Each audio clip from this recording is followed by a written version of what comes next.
All right, everybody, we are live again. Dynasty Mirror Search for Uhuru.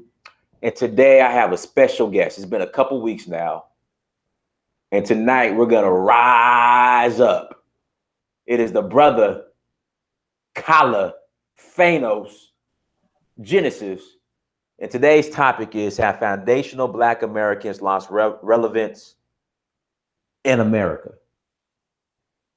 Now, Kala. Yes, what's right, brother?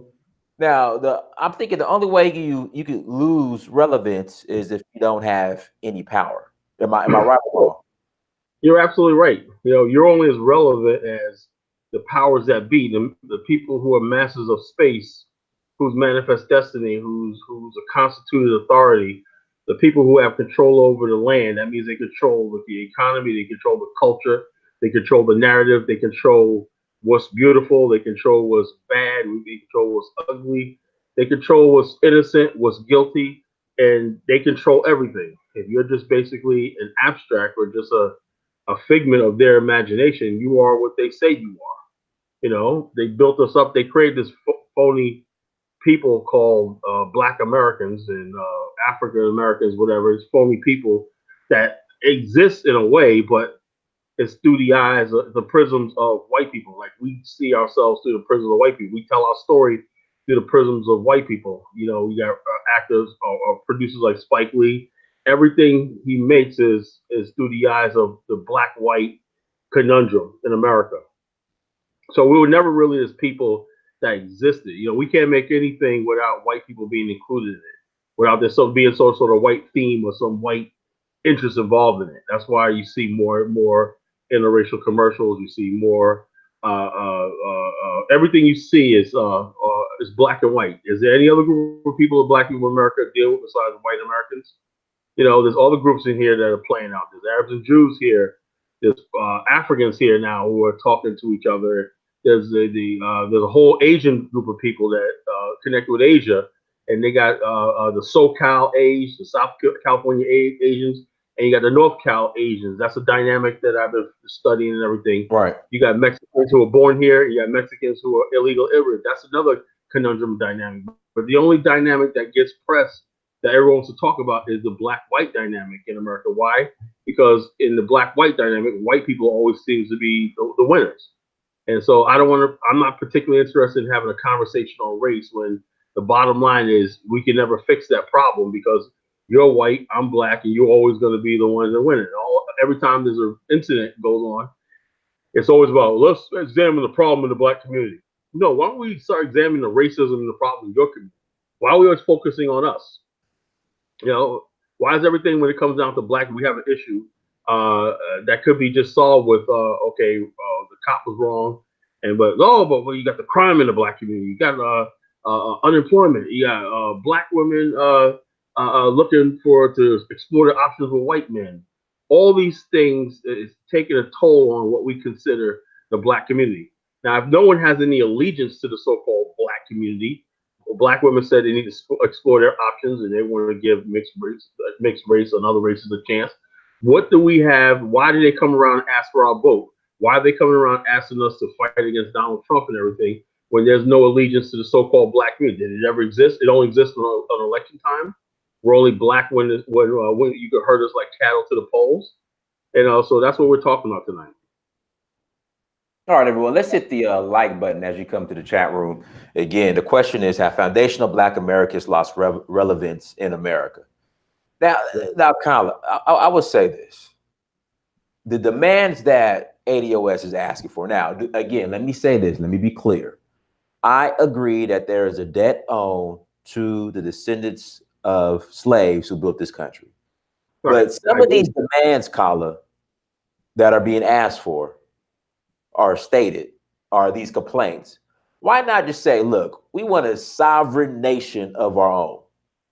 Right, because the thing is, you got to understand who's doing this, right? Who's doing this? First of all, you had the old school in Cobra, which some people call in Cumbra. It is old school black people, excuse me, old school black people who, like W.E.B. Du Bois says, Booker T. Washington says, there's a class of black men who found that they could make a career out of keeping agitate for so-called racial progress and keep their the problems of the black community in the public eye. In other words, white people don't see, they don't know anything that's going on in the black community. All they know is through a few spokesmouths. And thank God for social media. You see in different sides, even though we don't agree with a lot of people on social media, there's different voices out there. Okay. One was what's it called, ADOS. I don't agree with it, but it's a voice out there, and they have some legitimate points. Okay, they have some legitimate points. My point is the people that's using ADOS to basically salvage this whole Black America thing. When we had how many political cycles where no one has actually reached out and proposed a specific, tangible Black agenda? The last one was 1988. Like I said, Michael Dukakis. And because he did that, huge numbers of white Democrats went over to the Republicans, right? You had the rise of David Duke in the far right in this country. How dare you talk about minority set-asides? Even though the majority of contracts and affirmative action went to non-blacks, white women, and everybody else, but the mere thought that black people had any sort of legal claim to talk about reparations and redress is fundamentally because of culture, because of the history of America, because we always played this idea every time we see a black man with an American flag, we just American. We got over slavery, and slavery doesn't affect us today. We're Americans now and everything. You cannot basically pick from the tree and not pay it. If you're going to pick and drink from the tree and the fountain of water of America and take all the blessings of America, you can't one day say, well, we're not American. It doesn't work like that. If you're saying that you're an American, that means you believe in the red, white, and blue. You're loyal to this republic, right? You basically forgiven Thomas Jefferson and all these other people that crafted race-based slavery. You've forgiven all those people, and you said, let's move on. So therefore, we are adamant about moving into white neighborhoods. We have a right. We're adamant about housing a fair opportunity. We have a right. We're adamant about home loans. We have the right. We want all these things that benefit us. We want student loans. We want grants from college. We want enterprise loans. We want all that stuff like that because we say we're American. Then on the other hand, you're saying, when you say reparations, you're saying that we have not made any progress in America. We want our due.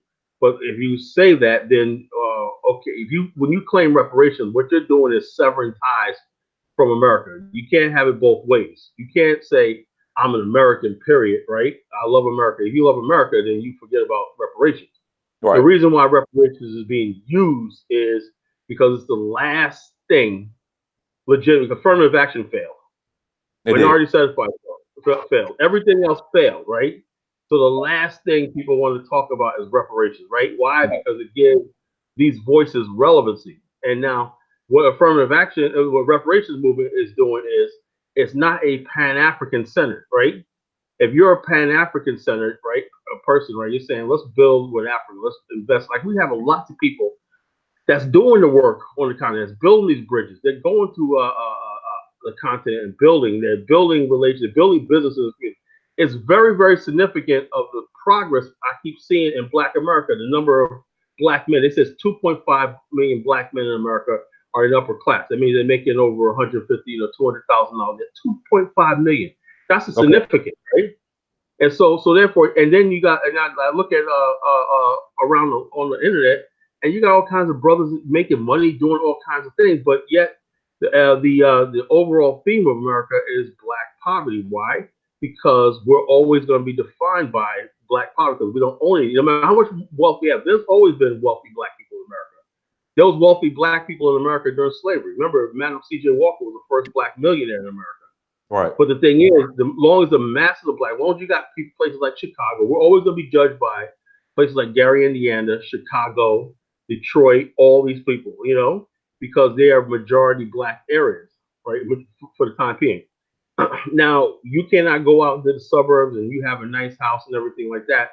And basically, you're not going to ever get any credit for your individual hard work. Why? Because the media is always going to look at us by the people that are failing, chronically failing. I see it all the time where I live at, some areas I live at. Because people are just hopeless. You have white people. They have people in the trailer park, but everybody knows the white person in the trailer park does not represent the majority of white people. No matter how much they try to spin it, that everybody's suffering. You know for a fact. You go in. Yeah. It's classism. It's not racism. It's No, it's not. It's not race. If you're not willing to integrate, if white people are not on the whole willing to integrate and marry with black people and forge this new race of people that let's be honest with ourselves. The majority of black elite traditionally in America felt that black people should try to lighten the race up and eventually mix the races. Thurgood Marshall said that. He said we should try to get rid of race altogether and become one race. That is what has been leading us. That's the so-called foundational Black America. They tell you one thing, but their hidden agenda is to erase your ties with Africa, erase your African identity, and basically merge into indivisibility with white America. Now, white America has always said, look, I'll flatter you, but I'd much rather have these Irish immigrants coming over here. And now white people are saying, not only are they saying they much rather have Mexicans come over here and everything, they're also saying I'd rather have blacks from the Caribbean and Africa over you. They said because why? Because these people can go back. They can build relationships overseas with us and everything. Black people in America, so-called foundation, have nothing to offer tangible as a bargaining chip to white America. What do we have? We have nothing. The only thing we have is our vote, every 4 years. And once they basically get enough people from the Caribbean and people who don't vote with black people in the block and Mexicans and everything, and Asians and everything, once the black vote is going to be completely neutralized in several key states, they're not going to bother trying to campaign with us at all. Right. So why people still talking about bringing millions of people? We can't stop that. We can't stop people coming over here and everything like that. It is what it is.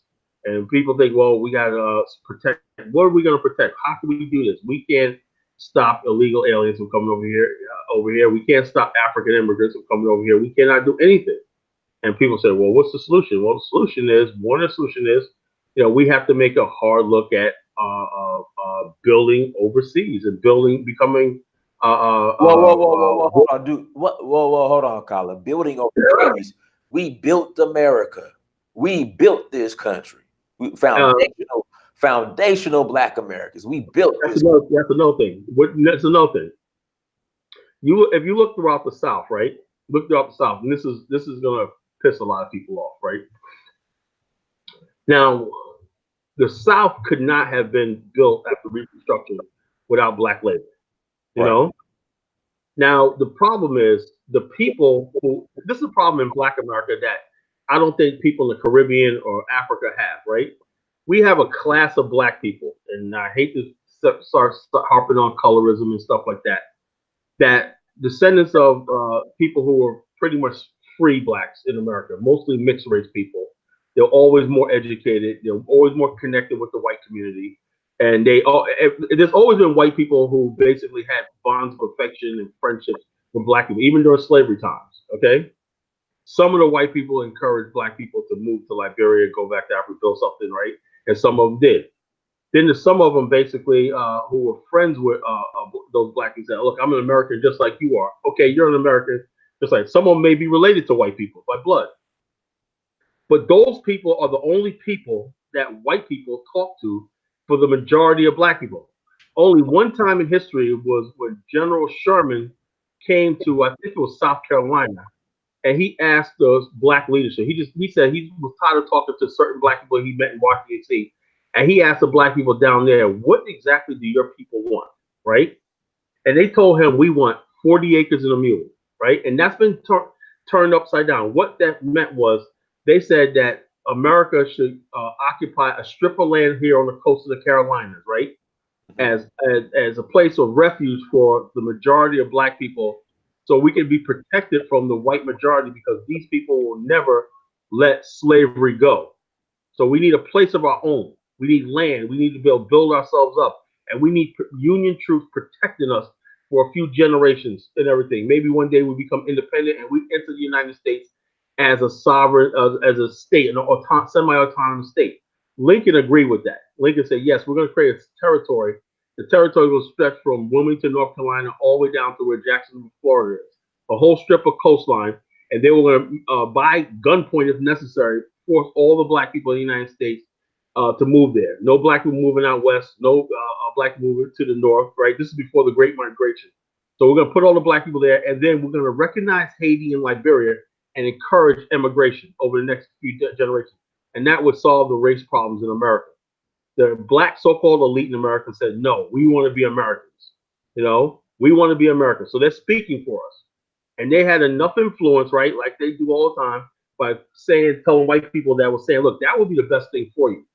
No, no, no. And then it was back in 1912, I think it was, around the time President Taft said to a group of African Americans in South Carolina, he was speaking at a black college. He said, you people need to leave and go back to, he said, Liberia. Take up Liberia. He said, our two races will never get along here in America. You know, he said that. Many presidents in America thought that two races of people cannot coincide together. And that's what we have right now. Why?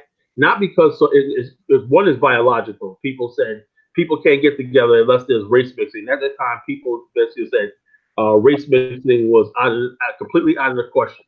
You know, most white people believed in white purity. They have white purity laws in Virginia and many southern states that if you have 1/10 of black blood in your Native American blood, when you would cast out as non-black.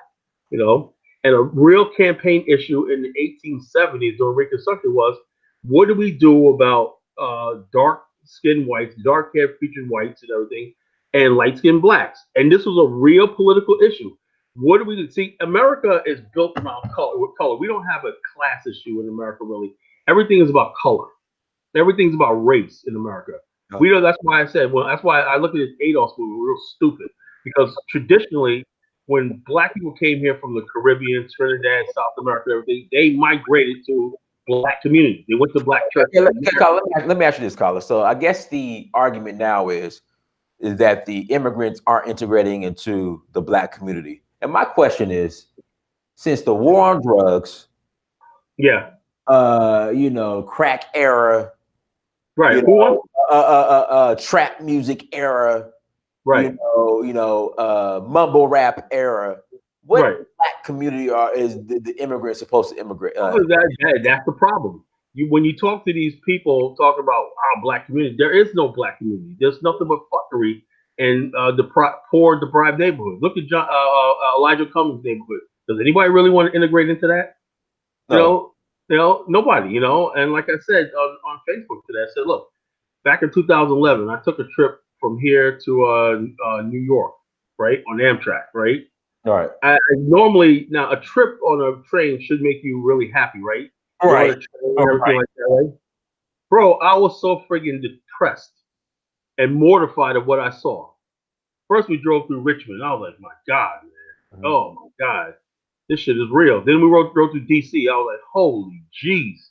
Then we got to Baltimore. I have never seen so much blight and poverty in my life. I was like, this can't be real. I'm like, this must be a movie I'm watching. I said, my window must look like a movie screen. I believe it. Then we drove through Philadelphia. Carla, the damn wire was shot. Well, just think so. Baltimore, I would not go there, not even on a holiday, not on Sundays, not even on Christmas or Kwanzaa. I would not even go anywhere near that city. I mean, my God. Carla, man. Look, the bottom line is, look, we live in an era right now where, our people, certain segments of Black America are just out of control. I don't know what to do. There's segments of Black America that's doing well. We can build and we could talk about nation building. We could talk about building business, everything. But then there's part of America, Black America, that has a culture of depravity, and that's unfortunately a good, I would say, half of Black America. Now the other half of Black America is saying, look, I'm in the military, I work for a white corporation, everything. I'm making six figures, I'm doing really well in my life and everything like that. Leave me the fuck alone. I just want to feed my family, raise my kids, pay my mortgage, whatever, pay my car note, whatever like that.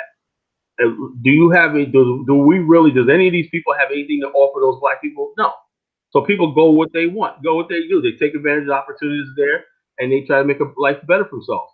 Same way now the African immigrants and everybody come. Because the African immigrant has a nice house in the suburbs, you hating on him. Uh, You know, you hating on him because he got the good grades. He's willing to work with his white coworkers, whatever, and buy into diversity and everything. And he goes out there and he gets a nice job for himself. And he's able to go back once a year to his native land and escape from American pressure and then come back and everything. And we're jealous of that. We're jealous of that. We're jealous of the fact that we've been playing games with connected with Africa for so many years. Now the Africans have figured out that they don't really need Black America. They can come here and get access to the same resources, colleges, library. Africans always told me, man, you guys got libraries in your country. But when you go to the library, just anybody thinks I'm lying, go to your library Monday in the inner city and see what kids are doing. Are they pulling out books on history, math, science, everything? No. No, no, I tell you, they hop on the computers and watch World Star Hip Hop. World Star Hip Hop or porn. I've seen a guy watching porn online and stuff like that, and they're sitting there all day doing nothing and everything. While you see the Asian kids in there coming there pulling out books, thick books like on this and that and the other thing, and getting themselves together, and the Black kids that are African Americans that are doing that are called nerds or outcasts.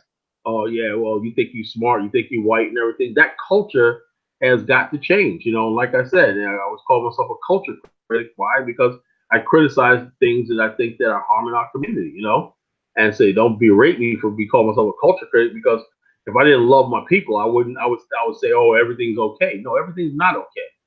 You've seen a video today where a girl, so-called woman, put her baby up on thing and said, look, I got this ugly baby. You seen that video? Yeah, I haven't watched the video, but I saw like the screenshot. Look at this. He gave me this monster, a baby. Now, a mother is supposed to be nurturing and loving. That's the first thing in your life that a mother is supposed to love you unconditionally. But we have a sick culture in America, and I know a lot of people don't like when I say this. They don't like when they get uncomfortable when I say it. But I gotta tell it like it is. We have a lot to, and what gets me is, it's one thing to think like that. But what would possess somebody to put that online and make it go viral? That's something that could never get back. That kid, by the time he's 6, 7 years old, he sees that. He's going to hate women. He's going to hate his mother, and all these things that go on. So this is what we're talking about right here. This is what we're talking about tonight. Do we really have a community? Are we really a people? Are we really a people anymore? Let's be honest with ourselves. If we're honest with ourselves, we know that there's something wrong. There's a reason why O'Shea Show has a rumble and we got thousands of people listening, and we're very passionate about our people. Yeah, we are people, but we just don't know how to put it all together. We can talk all day. We're good at getting in chat room. The white man created these platforms because he knew we weren't going to really do anything with them. Why? Because we like to talk, we like to get emotional and everything, but when it comes down to reason and logic and picking leaders and picking people that could do stuff for us and everything, that's where we come up short. Why? Because we really don't believe in ourselves. We don't believe in anything we say. We don't believe in this. All emotional. When the next emotional topic comes up, oh, please shine a guy right in broad daylight. Let's talk about it. It goes around the internet. It goes on Phil's show, and he gets it up like 3 or 4 days later than everybody else. But he'll talk about it, and this one will talk about it. I can't remember all the people on social media. Something happens. Paris Milan will talk about it and everything like that. We'll go around, boom, boom, boom. We get emotional. And brothers, man, if Black people were able to take all the comments and chat rooms and everything, get together and form something, they'd be invincible. But instead of basically saying, look, what can we do to solve this, or what we do to solve this, it goes away, because the next day after the thunder has left your spirit and everything, you try to call somebody. Remember we talked about last night? We want to get together and do this. Yeah, bro, man. The game's on right now. I got to get back to my Pittsburgh. Pittsburgh's playing Seattle. Man, I got to get back to the game, man. Oh yeah, Colin. But that's what we're talking about. We're talking about. Why? Because we have a defeatist mentality. Other people come here to America and they're trying to get everything they can out of America, and they're playing the game to win. We don't know what we want out of America. We don't know what we want out of Africa. All we know is that we think the world owes us something, and the world is not doing us right, and poor me and poor me and poor me, woe's me, and stuff like that. I'm Black American. I was sent to slavery. Blah blah blah. The world owes me. The Africans, you come over here. If it wasn't for me, y'all wouldn't be shit and whatnot. First of all, you wasn't even born during the civil rights movement, you know. But yeah, you want Africans. What do you want them to pay you? Give you $100 a month because you African American. Say that again. Say that again. I I mean, said, I call it. I mean, I'm gonna read these super chats in a second. And I used to be on that line of thought in regards to, oh, they gotta bow down to us. We made a possible for the for them to come here. But then you just look at how we just shoot ourselves in the foot as a collective, and yeah, I mean, come on, we're not serious. yeah, we're not serious. Look at Jay Morrison. Look at Jay Morrison. This young brother is brilliant. You know, as far as real estate and investing and everything like that, the brother is brilliant. You know, the brother is brilliant as far as real estate and investing and everything. He gets attacked by a Rhett Cardell Tone. So what for? What for? You know, what for? He never. Colin, real quick, I was listening to Tone Talks this morning, right?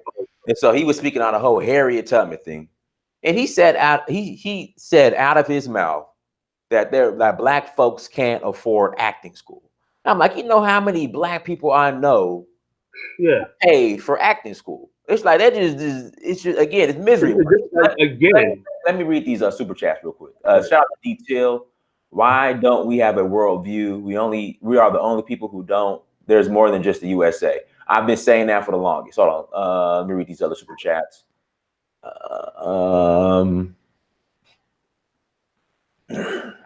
Black Americans are the only people that don't have a global view. Cynthia R, thank you for the super chat. Detail. Say we get a nation state. Where and who is giving up land? And most importantly, who's protecting its borders? If the USA is protecting, they are controlling. Nobody. Here we go. The white man is Thanos. Here we go. The white man. The white man has the 6 stones in Infinity Gauntlet. You know what I'm saying? You can't go nowhere. You know, I would say 80% of black people, like I said, the white man doesn't really have to control black people physically. He controls us mentally because we know that we're in his system. You know, and all the white man has to do is say to every black person says you want to rise up and everything. They say, you know, we're gonna do a chop like you know how Trump administration said they're gonna do an ice sweep across the country. That put everybody only illegal in a thing. We gotta go. We're gonna get rounded up and everything. All the state government, local government have to do is say to black people, say, look, we're gonna start knocking on people's door for your back taxes and your child support and everything like that. If you're not up to date and everything like that, we're just gonna knock on doors, and if you got unpaid traffic, we'll start arresting people and everything. That would shut down any sort of movement. You talk about you got power to rise up and everything. You know, the white man knows that.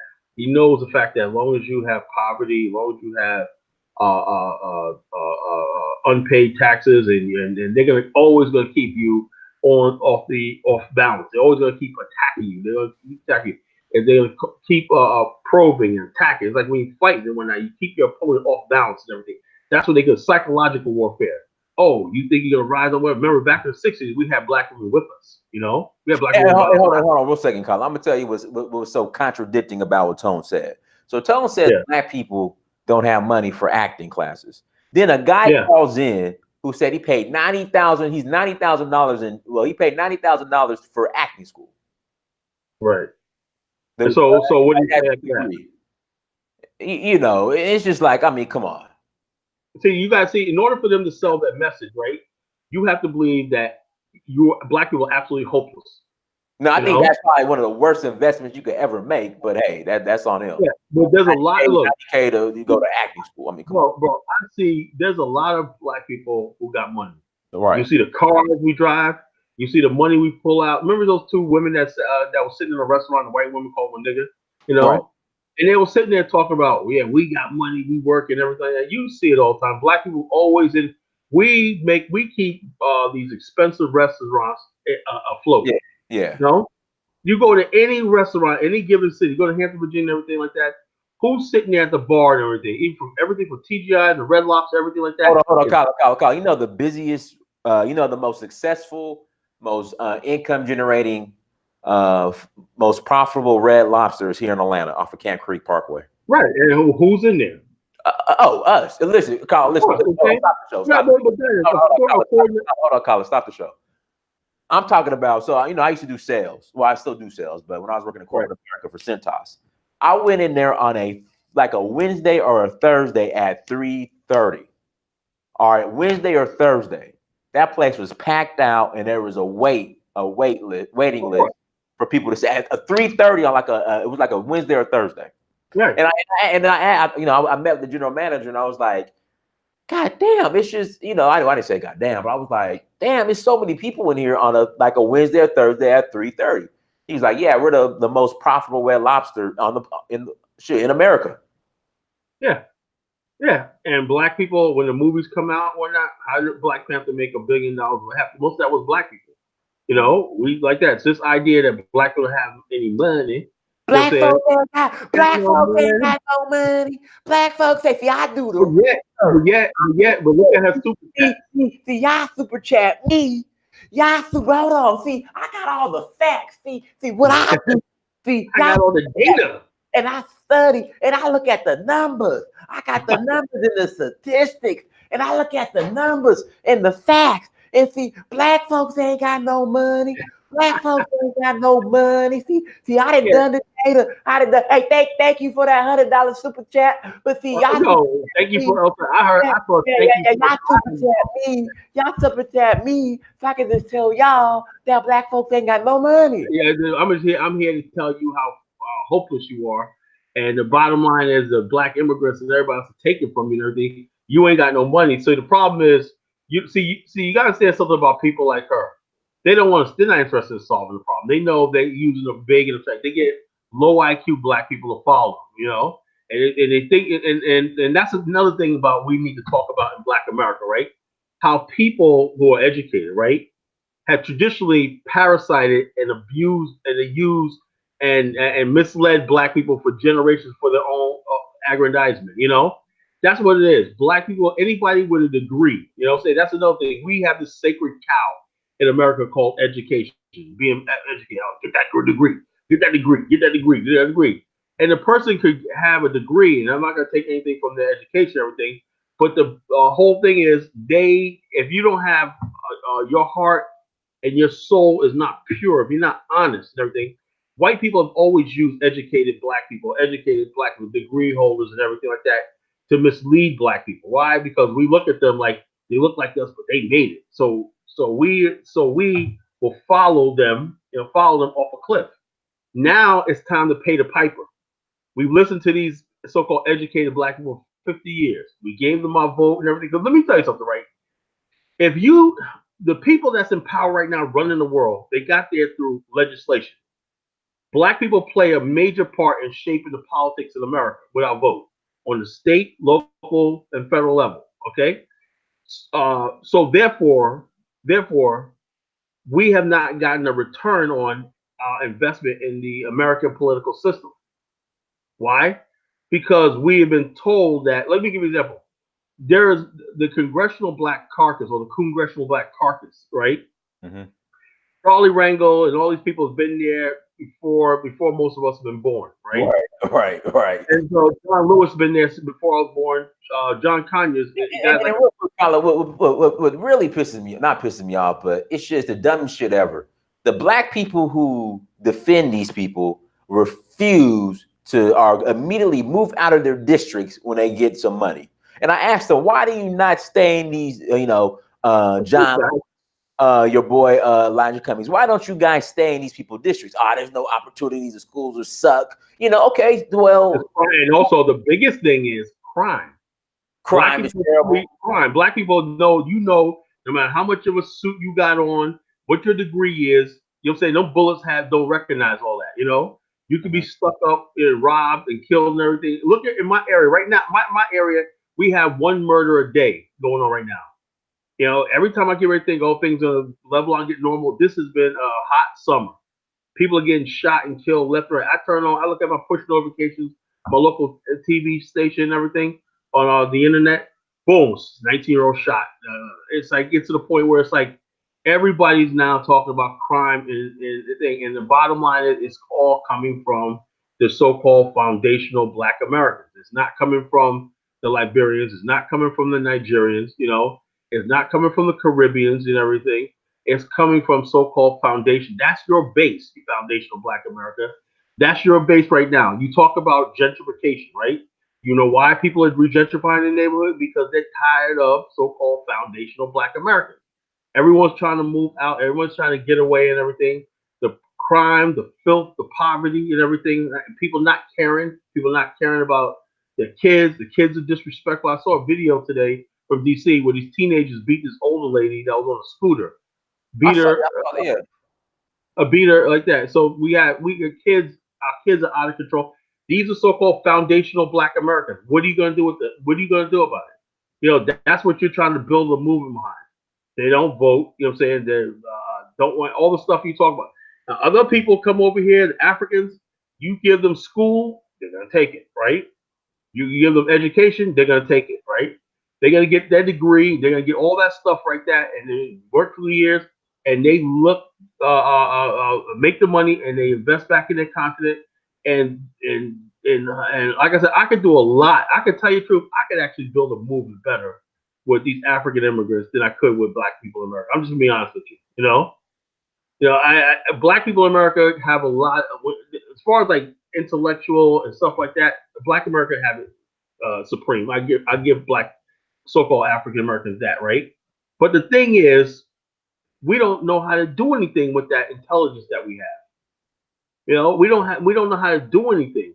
Now, when somebody comes along and says, "Look, I got a way how to do something," and everything, like your boy Fitzgerald, I'm interested to know how many people have gotten back with him about what he's talking about. No, a lot. Hey, listen, a lot. Oh, that's good. That's good. That's good. I'm glad to hear. Good. I think the thing is, when you offer people something of value, there are, again, in the Black community, people with sense that I want it.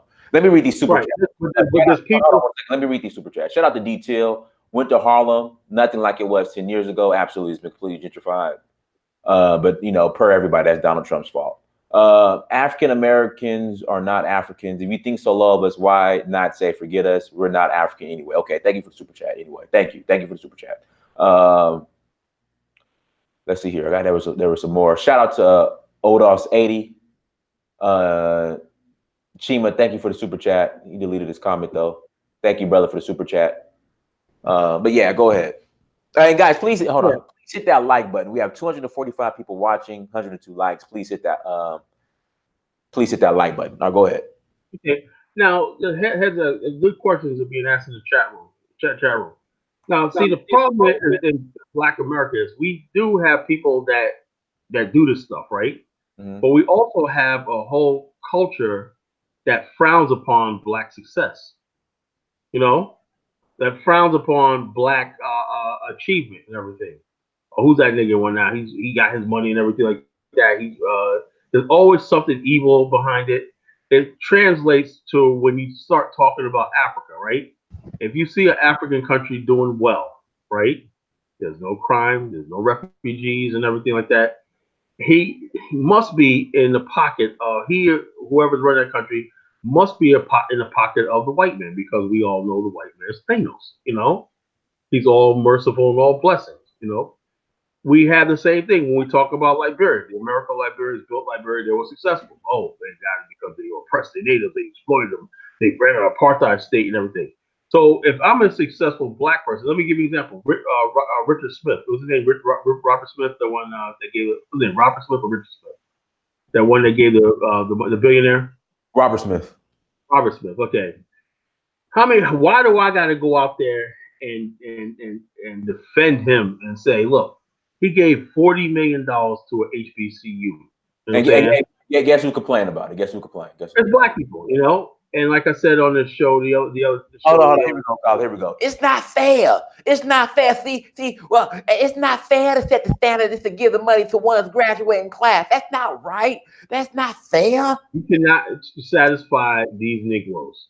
You cannot satisfy these Negroes, no matter what. So therefore, like I said, I've come to the conclusion, right, that there's things that I want to do, And I'm never gonna satisfy everybody. Hey, if you want to hang with me and build with me, hey, my door is always open, right? But complaining, whining Negroes, get the fuck out of my way. You Now, know, it's not fair. See, what about the other classes that graduated from Morehouse? They didn't get their we debt still got all paid. the They poverty. didn't get And their debt that's, paid. you know what's sad? You know what's sad about that, right? You know, for everybody knows for a fact there's always gonna be black poor, right? Mm, And a lot of black poor are good people. You know what I'm saying? Let me tell you something about the black poor in America, right? For one thing, most black people who are poor got Medicaid, right? They don't have to worry about hospital bills. Okay, they got Medicaid. Very chronically poor black people got food stamps, they got Section 8, they got all these things like that. The only thing black poor needs, as I'm seeing right now, is safer neighborhoods. You don't want to talk about that. If you really cared about the black poor, those are the ones who are getting killed and shot and killed. There was a thing about an 18, you see that 18-year-old beautiful girl who? that was killed by a stray bullet that came through her house? Oh, that happens all Beautiful. the time. Which one? Huh? That's happening. Beautiful. Yeah. Here in Norfolk last week, am I frozen? Are we still on? Okay. Oh, check it out. A beautiful young sister, 6 years old, right, shot by a stray bullet. Right. If you really cared about the black poor, right, that would be your first thing. How do we get guns in the neighborhood? And I'm for gun control. People say, Colin, you sound like a right wing. Well, this is one thing I am not right wing about: guns. You know. Well, Colin, white people have look. I don't give a damn about white people having guns. I want to get illegal guns out of the hand of Negroes. If you ever get that under control, right, and get stop gunshots and everything in black communities, you'll have a place to build. You Oh, cannot build but here we go. anything in the Here world. we go. Here we go. But Kyla, see, it was discovered that in South Side Chicago, in the alleyways, they leave crates of guns. They just Oh Lord. can't help themselves to not not to take Yeah. crates of But guns. check this out. I guess those crates of guns just had a minor on. They jump right into your waistband and pocket, and Right, load themselves right, up. right, right. Yeah, the gun just said jumped into your pocket and everything like that. And you come and set your whole area up on fire and everything. I'm sure that's a thing. Like I said, well, the white man brought the crack and drugs in, but why did you have to get it, chop it up, or mix it up and everything, Right. and sell it and distribute? It's Right. never anybody. There's another thing about when you deal with Negroes in America. See, other people, they have a sense of balance. When I talk to Yeah, African, and Kyla was crazy. And Kyla was crazy. You know, in other communities, they weren't allowed to sell drugs in their own community. Weren't right, allowed. and black people, and not only that, not only do we. This is the kicker, Diane. I might have to say this twice, right? Mhm. We're the only group of people that boast and brag about selling it to our people and killing each other over it. You'll have a number one song when you talk about bringing keys in and stuff like Jeezy, Jay-Z, and all these, Rick Ross and all of them. If you talk or celebrate your own destruction and everything, you are going to go the number one on the Billboard charts. Number There's one. no other people that celebrate their own death and destruction but black people in America. You look at hip hop in Africa and whatnot, they're talking about good times, girls, having fun. Bobby Wine, he's talking about political revolution, you know? But what do you do? That's why people say, Paula, why are you not feeling Killer Mike and Jay? I don't give a goddamn about T.I., Killer Mike and Jay-Z and all these other people. You cannot be half and half with me. Either you want to be a revolution and be for real, or you get the hell out of here. Just go back to doing what you're doing. But I'm not going to take half-ass people. I'm not going to take lukewarm people. Because they say the Bible says, if you're lukewarm, I shall Leviticus, I'll spew you out of my mouth. That's lukewarm people. That means you're not hot, you're not cold. I'll take you cold.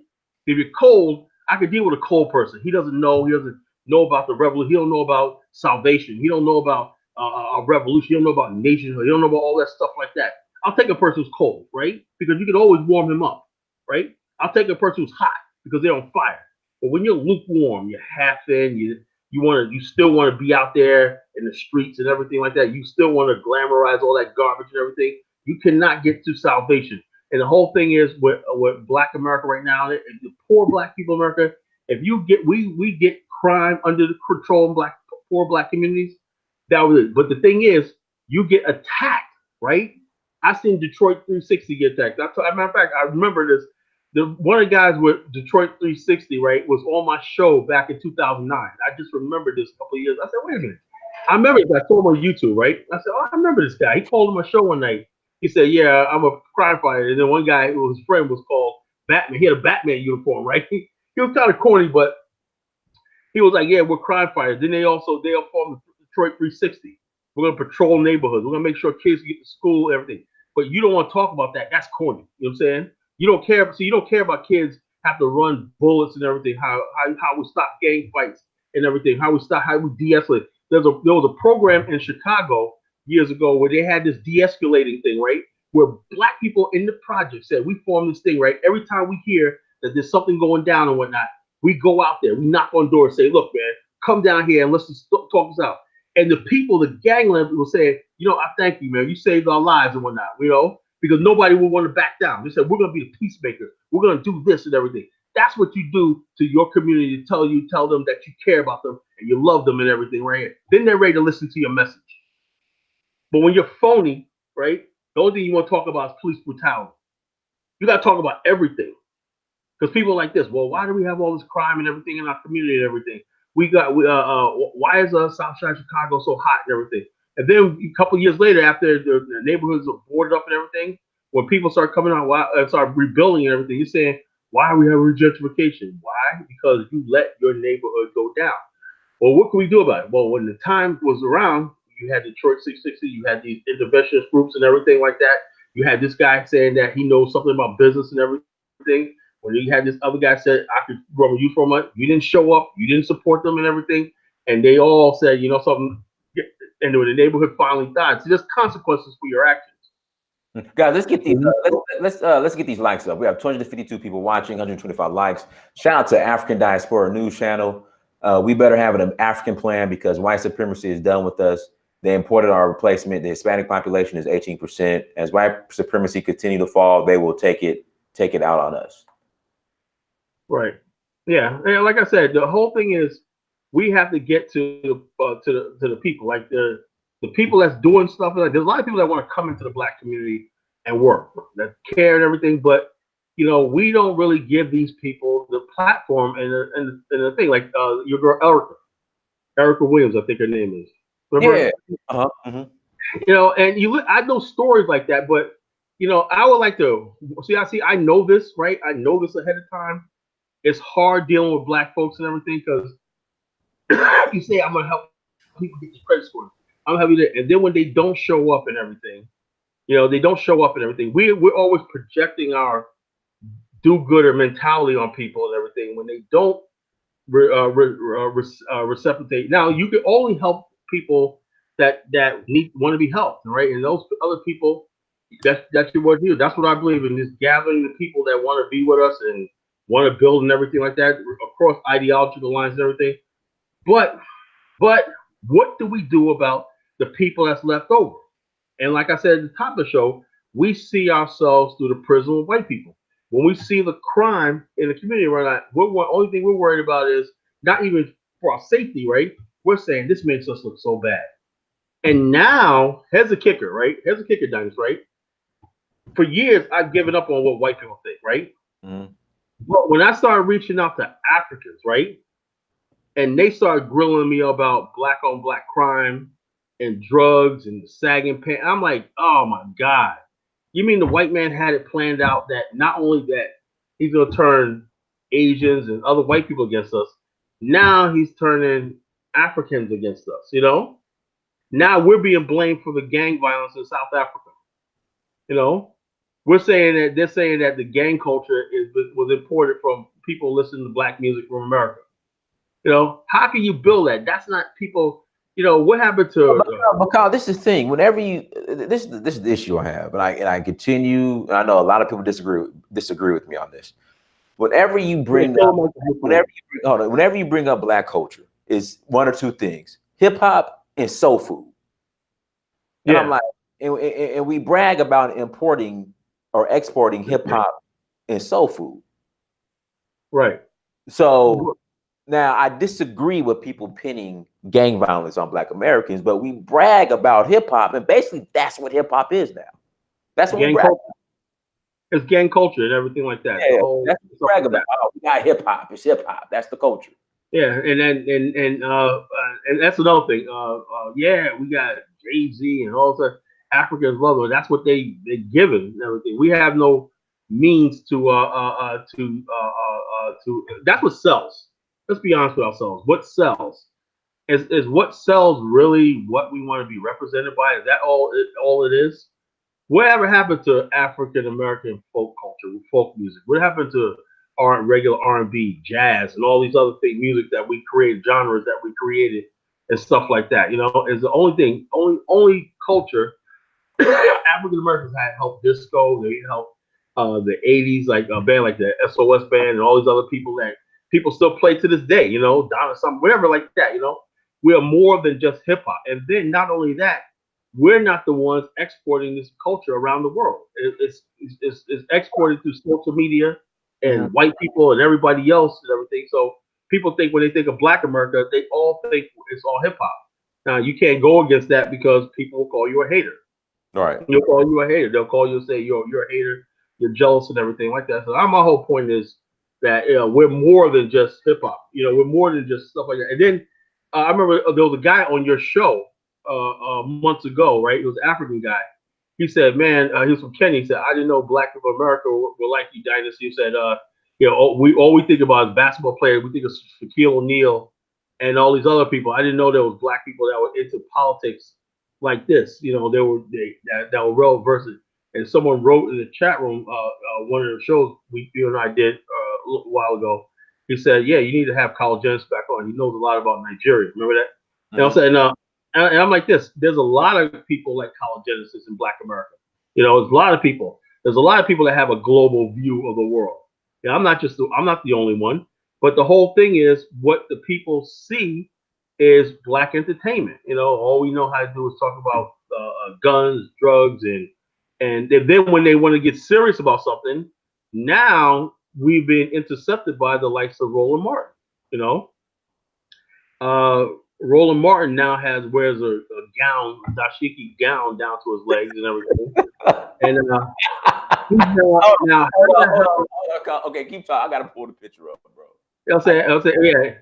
How Hold on. the hell is he meeting with the ambassador from the African Union? You know? He didn't meet with her. He didn't meet with her, did Huh? he? He didn't meet with her. Yes, he did. He met with her. No, He he went. said, yeah, yeah, we need to talk about this right of return and everything like that. No, I no, no. guess he I think he went to like one of the meetings, but I don't think he met with her. I mean, no, or but the thing is, because he has a name out there, most Africans don't dig it up deeper, right? He must be the spokesman for Black America. That's the whole thing. Anytime you get on MSNBC, right? Right? This is Fox News, wherever, CNN, right? And you're Black, right? To the because it's the media is more authoritarian, you know, they automatically assume, right, that you're speaking for the masses, right? They automatically assume that you met with every Black person, you went around the country, you got a consensus in your hand. When you get on that thing, look, this is what Black folks think, you know? And white people get pissed off. How dare you? And I'm like, wait a minute, we don't necessarily agree. I used to tell people all the time. I said, when we get around in my house, my family, we talk about politics. We got 20 different points of views. But the only thing they see is that's the spokesman for Black people. Now they're still trying to, the people that's trying to reach out to Black America as far as Africa, they said we got to get with the Jesse Jacksons and the Al Sharptons. Why? Because that's all they know. That's how sad it is, right?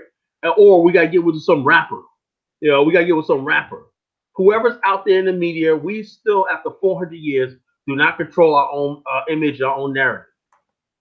It's whoever the media promotes out there as a Black leader is the one that's going to be the spokesperson. So they don't come to forums like this one and see what's on people's minds and listen, read the chats and read stuff like that. They look at what's on the TV, who's on a commercial, who's on, like Samuel Jackson is in Gabon right now. You know, right. I hope he don't fuck it up over there. You know, I hope he don't fuck it up. You know, yeah. Hold on 1 second. So everyone, this is This is a new face of Pan Africanism. this ain't got. I have never, in all 14 countries I've been to in Africa, have seen some shit like this. Yeah, Never, yeah. never. That's just an excuse to wear a dress. You know. I mean, come on, bro. Come on, Roland. I've never seen no shit like this. And I'm like this. Hey, Roland Martin, because he has a name. And No, somebody told me he let me say this. Let me say this. If it were just all one solid color, right. you know, because I know the Muslims they'll wear like a long situation, but if it was like all one solid color, But but it's the thing is, fabric in the nah, bro, nah, what I usually see is right.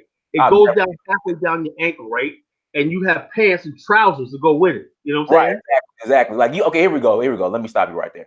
You're right. So usually you could see like the trousers at the Right. bottom, You're supposed to see the trousers. You know, it ain't supposed to be like you got your he got his thong on underneath that thing. and then he's trying to get militant. No, Roland, I've never seen no shit like this, Roland. Come on, bro. Come on, man. All right, go ahead, Colin. Yeah, you will never, Roland. You will never get respect after that whole thing with Richard Smith. Remember, you Richard played. Spencer. Yeah, Yeah. you played. Not no. What's that? Not Richard Smith. That white supremacist guy. Whatever. Spencer. Huh? Richard Spencer. Richard Spencer. Yeah. He Yeah. said, "I'm a white man." Now he should have said, "I'm a goddamn black man. No, he said no. I'm a man. I'm a I'm a human being. I'm a Christian." yeah. He goes, Hold on "Oh, a second. Crypto Black, rise up. Blacks here need to live and work amongst ourselves and start trading. Got another super chat. It is cool. I will leave, but stop telling us who we are. We are not African. If y'all gonna block us for expression, cool. But I'm not. No one's blocking you. No one's nobody's blocking. blocking. Hey, you can say whatever you want to say." But if you want to be hold on, hold on. I am Chief Dynast Eagle Feather. I am a copper-colored, Hennessy-colored, Choctaw, Chickasaw, Moorish Native American from Turtle Island. I am part of the copper-colored. See my copper? See, this is copper. See, when Christopher Columbus, okay, when Chris and Hernando Cortez came to America, they saw copper-colored, Hennessy-colored people like me. See, I am copper-colored with woolly hair. They in Christopher Columbus's diary, he said he saw copper-colored, woolly-haired people. I am one of those copper-colored, woolly-haired people. So I am. He saw my tribe, the Chickasaw tribe, when Christopher with chicken leg in my head, with chicken bone in my head. Yeah, with a chicken bone in my hair. That's why I am the Chickasaw tribe, because there was a chicken bone in my hair. So I am indigenous chicken. KFC, we found the KFC. We found the KFC. You know, yeah. Chicken and whatnot. See. They told you Colonel Sanders founded KFC, but really, for us because the Chickasaw created the Chickasaw taught Colin Sanders how to fry the chicken.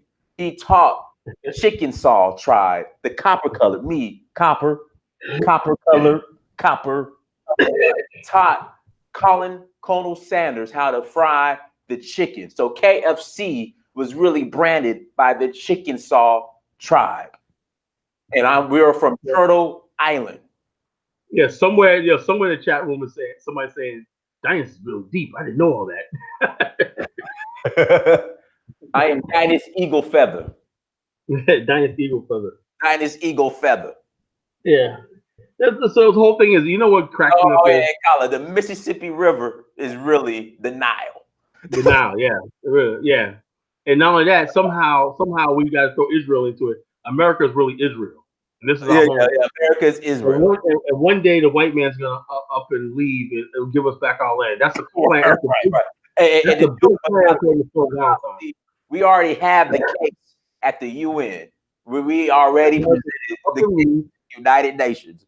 And so what we waiting on, brother, is for see, the white man's rule is gonna be up in 4,000 years. See, when it's up, we're gonna go to the white man in the white man at the UN, and then he's gonna give us our land back, brother. So we just waiting. We're the indigenous people of America or not.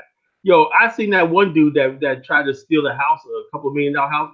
He was actually he was like, "I'm the indigenous people. This is my land. You on my." Tell the cop that. I'm like, yo, Jeez. And this, like I said, this is because, like I said, we have miseducation. People, and I have no forgiveness for people who miseducate and lead people down the path of ignorance, and just for their own stuff. If you're going to tell somebody something, tell them the truth. If you can't tell them the truth, tell them nothing at all. Don't take people's want to identify with something. I want to understand, why is it that black people in America are the only ones that have this identity crisis? Black people in America are the only ones that have this identity crisis, right?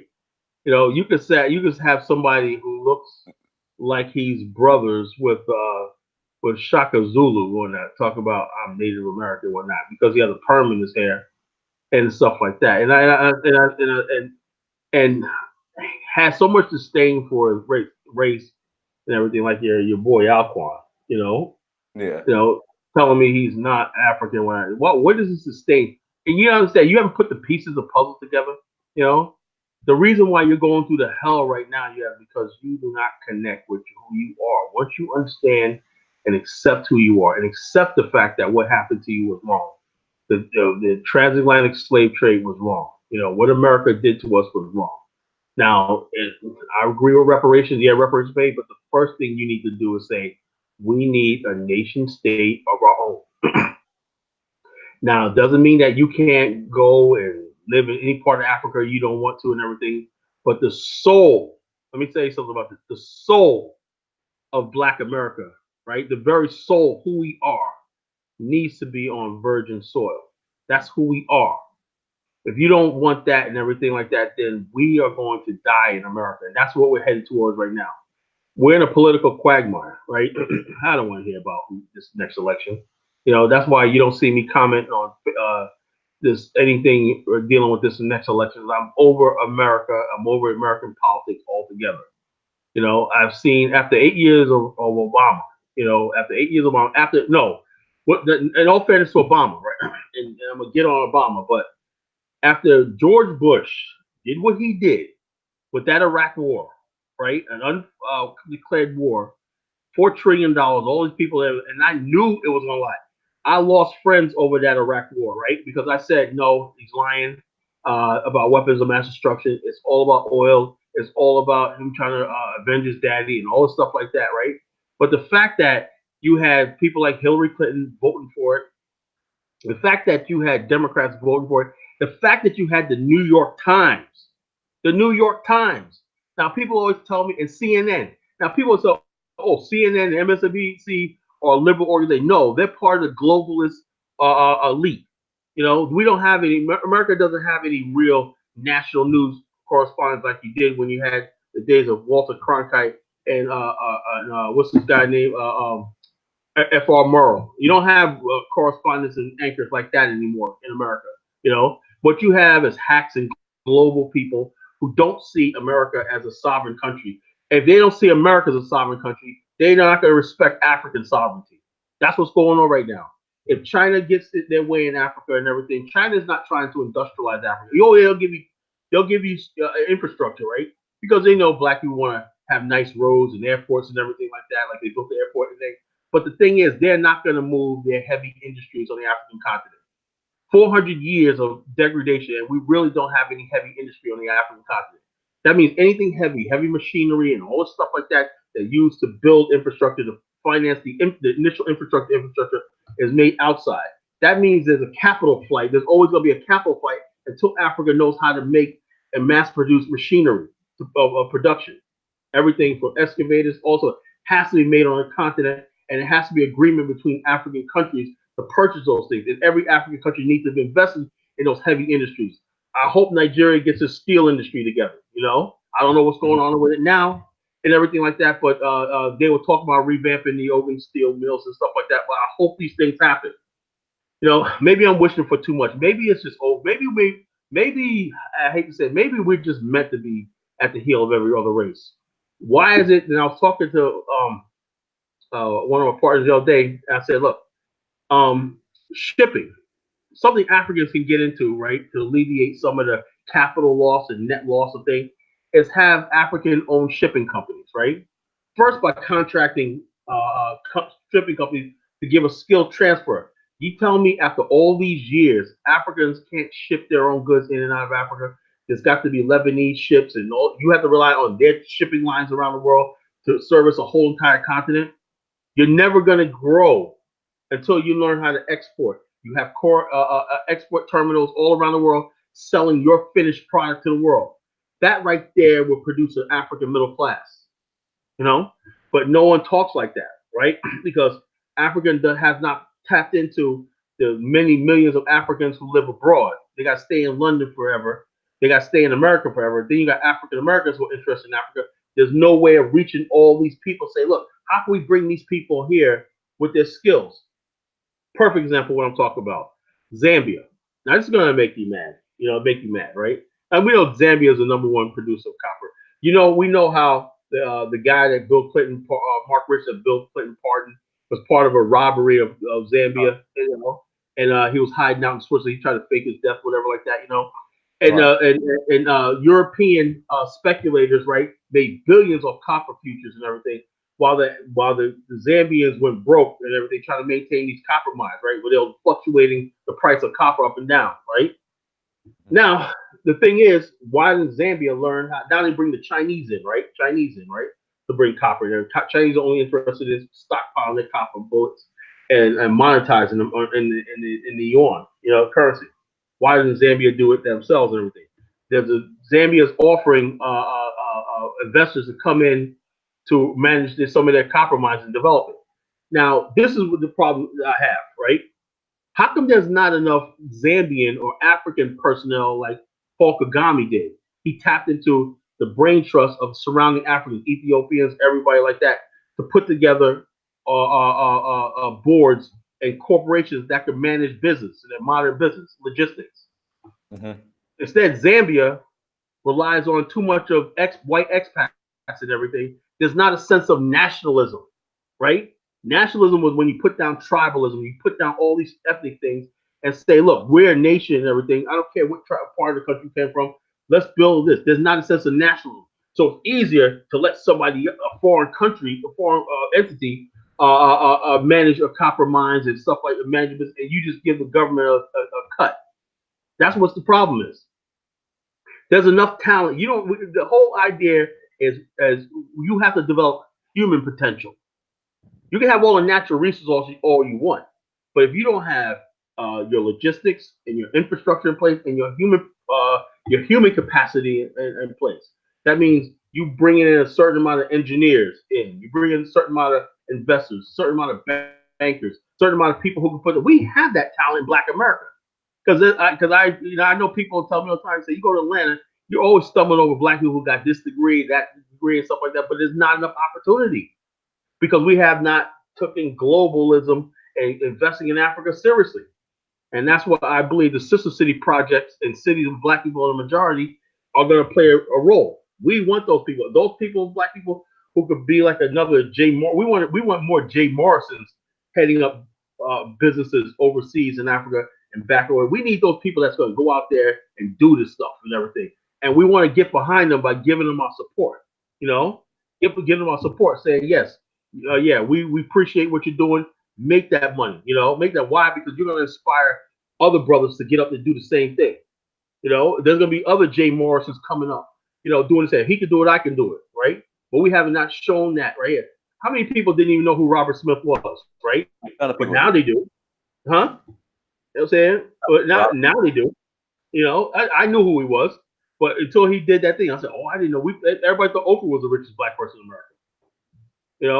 I mean, you still got people, and then some people think Oprah's the richest Black woman in the world, whereas the richest. I think something, and I think what Trump has on Oprah is, I don't think Oprah's worth as much as people say she is. Why is she doing these commercials? They said she's advertising some company she's doing, and she's not making that much money. I said, usually a billionaire don't get involved in small, I'm saying, stuff like that, And I'm like, a lot of people say, where's her wealth at? Where's her assets at? Where are the companies at? And no one can find them actually. Is she an avatar? Or is she just something they put the Oprah billionaire and everything? Coptic 77, the white have a white. Well, I don't give a damn if his freaking wife is purple.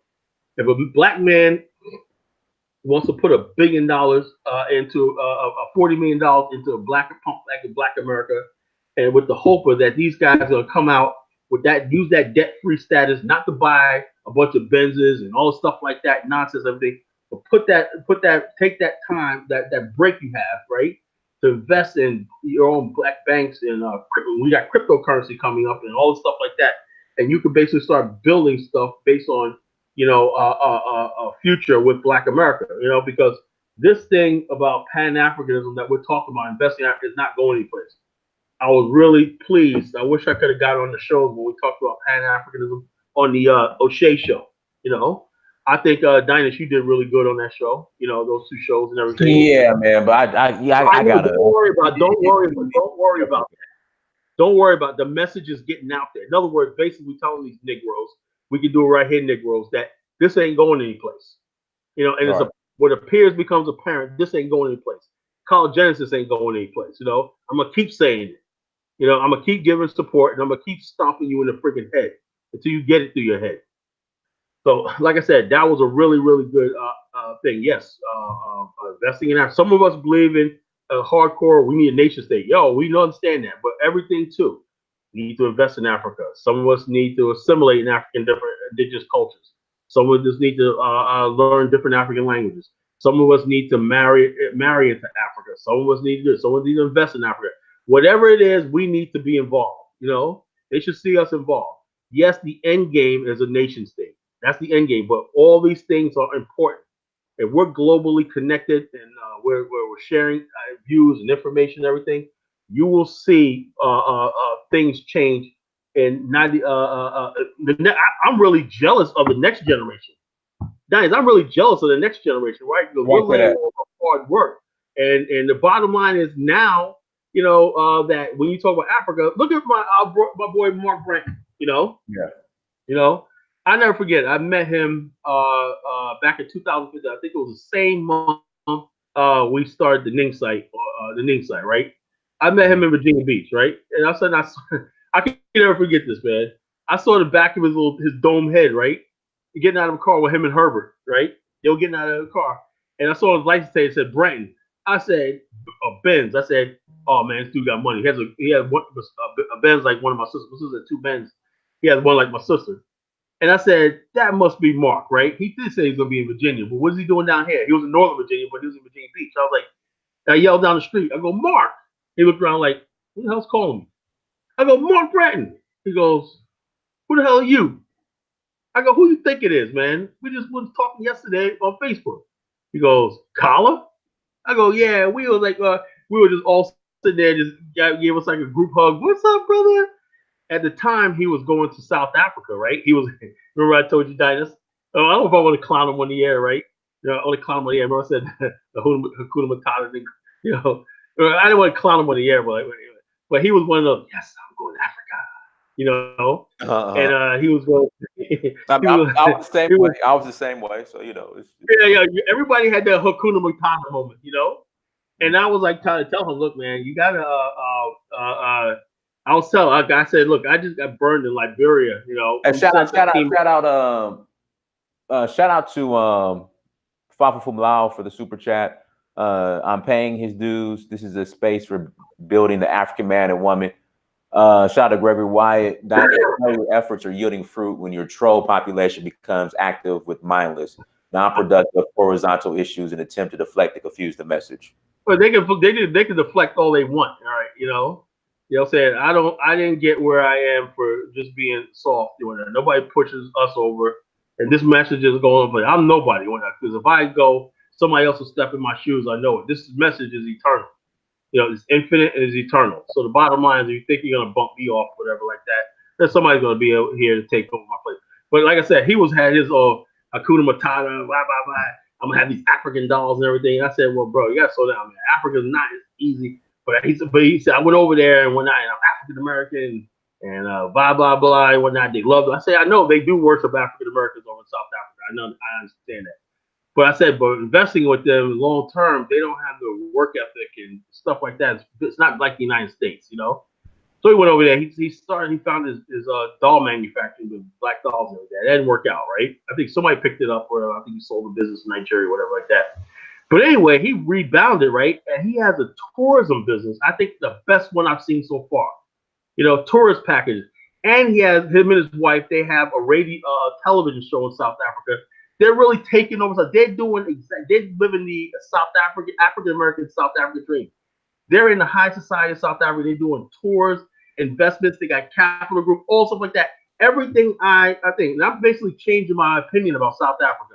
Because South Africa, one thing South Africa does have is, and one thing you have to deal with that. Like I said, I'll take the bad with the good. They do have a well-developed financial infrastructure. In other words, basically, if you go to people tell me, I got people in Ghana, right? They can't get loans. They can't, there's no way of getting collateral because you can't really own property all right in Ghana. So it's kind of hard. You got to bring all your money. But in South Africa, if you have some money, bring some money and everything, you can get matching loans, and you do have investors and stuff like that. So he's doing really good with his business. I mean, oh my God, everything. Because he also watched Blacks Without Borders and everything. Was inspired by Blacks Without Borders. So now he got his own Blacks Without Borders thing going on with his wife. They're doing really well. And what I want to do is see more and more people living out their dreams in different African countries. Why? Because that's going to make us who believe in a nation state much more easier, much more credible. Saying, hey, look, brother's successful over here. Another sister I want you to interview, Diane, is Sister Kaylin Sutton. I don't know. She has a blog called African Americans in Africa. African American in Africa. And I've known her for years. And she's married to a Namibian brother, and they got a son and everything. They live in the city, and they got land in the country. A beautiful story. She made the transition, and she encourages African Americans to move to Africa. And her blog, if you look it up, African Americans in Africa, they talk about. She interviews all kinds of people, African Americans living on the continent. That's definitely somebody I would like to be on the show with one day. I'm gonna try to see if I can get a hold of her. And so I think she's a member of the BAL. I'm not absolutely sure. I think she's still a member of the BAL.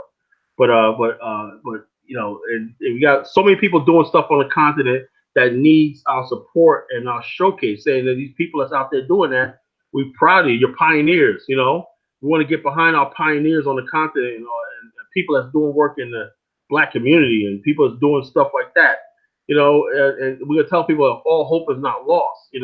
Once we become a global people, see, the only thing about this is if all you people, they'll listen to all you, we can only do it right here, people. Do I get the attention? Yeah. To all you, we can only do right here, people. All right, listen to this carefully. A jewel from the collagenesis, right? You're gonna hear this, right? I hope I don't hurt your feelings, but I know something's shocking you, right? America is the European white man's manifest destiny. That means it's infinite. Whatever you see is infinite. When they wanted this, there was a criminal called B. Siegel who saw land in Las Vegas, right? And he conceptualized a city where people could gamble. Guess what? He made that happen, right? Where a white man goes from, they had the Transcontinental Railway, right? Lincoln across the Mississippi, across the transcontinent, and the whole Pacific Northwest became a beautiful land of bounty and plenty and everything. The Black man in America, we have never had that thing where we can give our people opportunity. Why? Because what we have in America is finite. They'll let you be a basketball player, star. You may be a businessman here and there, this and the other thing, but you cannot really scale anything because you don't control space. This is not your manifest destiny. You don't control the land. You don't control the infrastructure. So therefore, it's finite, right? When we talk about Africa, right, and fellow Black people on the continent, our ancestral homeland, that's called infinity. That means it's infinite. The potential is infinite. People keep saying, yes, Africa is infinite. Yes, we know that, right? But the thing is, now we have to get organized, right?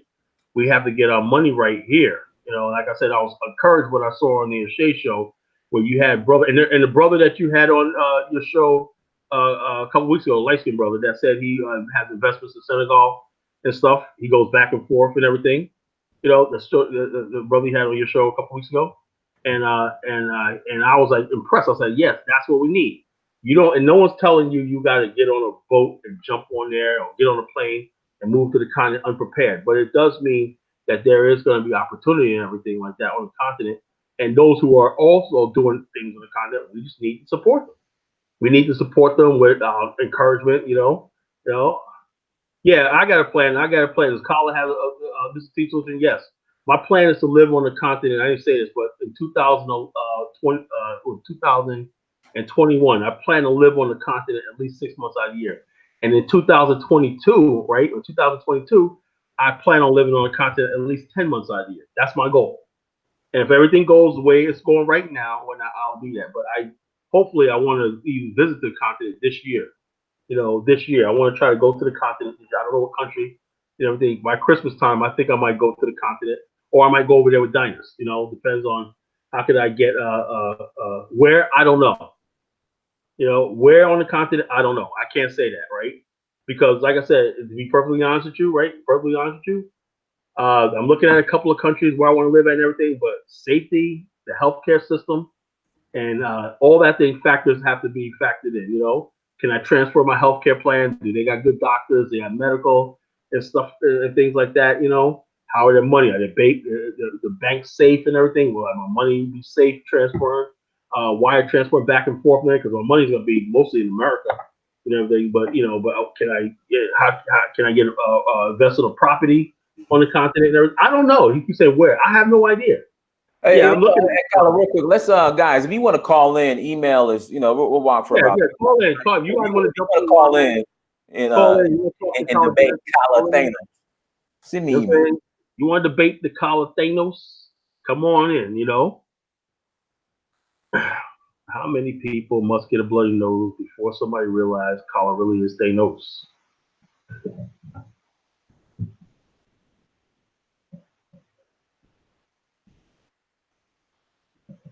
So call in. Yeah, go ahead. Send an email if you want to talk the Kala. It's about to be funny. You want to talk to Kala? Hey, I'm always here, man. Bring it. Like I said, I'm ready to debate anybody. Listen, send me an email. Okay, that's my email. Send me an email, and I will forward you the link. Okay. And shout out to Fakimi, Susan Strive, Greg Wyatt. The trip is coming up real soon. Everybody to Nigeria, coming up real soon. Okay. Oh, Monday. Look, I made a new friend. He goes, I used to dislike Kala. Now I understand. Oh, that Monday. Yeah, Monday. Yeah. See, you got to understand me, man. I see when you're real, like I am. I don't come across as a likable person, but I'm real. I don't come across as a likable person. But once you get to know what's in my heart, what's in my mind, or not, people love me. But one thing I won't do is compromise. I won't compromise. I will not compromise what I believe in just to make a friend. I won't do that because I gotta live with myself. But yeah, man, I'm glad to hear Mr. Monday says, yeah, now he understands Colin. Yeah, you can listen to me, and I'll like that. Afakima, yeah, how you doing, sister? Colin, no more Bible quotes. Hey, some things in the Bible are good, man. Like I said, ever read it sometime, apply it to real life and everything. I also quote Confucian. I study Confucianism. I study the Quran. I study Hebrew. I study all the stuff like that. I'm not just Christian. I'm also a Taoist, and Confucianist, And one of my best quotes for Confucius is, it says, think about this, Dinas. Confucius said, the philosophy of one century should be common sense in the next. The fact that we talked about Pan-Africa in the 20th century, right? And we're still talking about it now. Right. We should be, I'm at the point now where all the stuff that college judges say should be common sense. Invest in Africa, trade in Africa, build settlements in Africa, blah, blah, blah, blah. And have a global sense of power, that we're part of a global African power. When that was what Garvey and all these other people talked about in the last century, what should be common sense in this century. But because we have Negroes, what I'm saying, the eighth, ninth wonder of the world and everything, we go backwards. We're addicted to backwardness. So, like I said, Confucius says, philosophy of one century should be common sense in the next. If it's not common sense in the next century, then your development has been arrested. That's what's called arrested development. That's why we're in the situation we're in right now. What should have been common sense right now, right? What was debated in the 19th and the 20th centuries should be just automatically a thing. I don't want to say great person, Colin, what people already knew 100 years ago. So therefore, I don't want to sit here like, oh yeah, you're so brilliant. What I'm saying should be just common knowledge. I'm not saying anybody that something anybody should really disagree with. Mr. Team Solution said, I have 2 homes and a condo in the States. I've been doing regional sites of Luanda, Windhoek, and Cape Town. Hope we get manufacturing supplies. So, yeah, look, keep us posted, brother. Keep us posted. Oh, no, handyman Negro. Oh, no, not him. You're lucky I don't have I'm not a state moderator because I mute you right now. Handyman Negro. I'm African. Why all these things, he's Pan-African American needs to go? I don't understand something. Right? Maybe it's me, right? If I'm listening to a radio show and I don't agree with anything the person said, I turn it off. I don't get it. Why are these people always following me every place? Who's calling in tonight? I want to talk to somebody. I'm bored. I've been off the air for 3 weeks or whatnot, and I'm bored. Please call the hell in.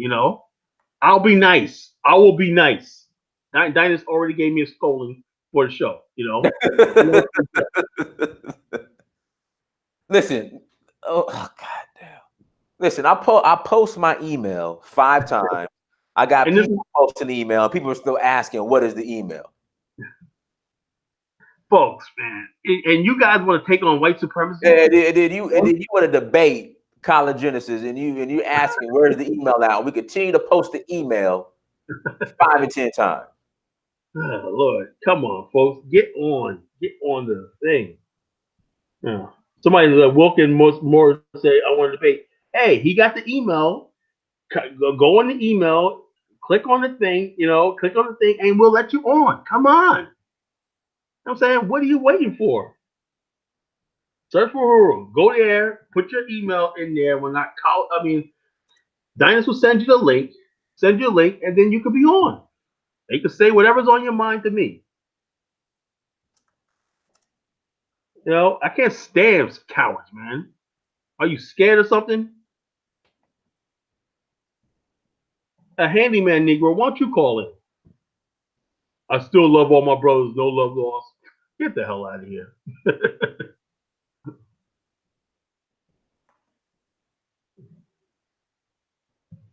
Oh, Lord, man. Why is it every time I'm on, nobody wants to call in? All right.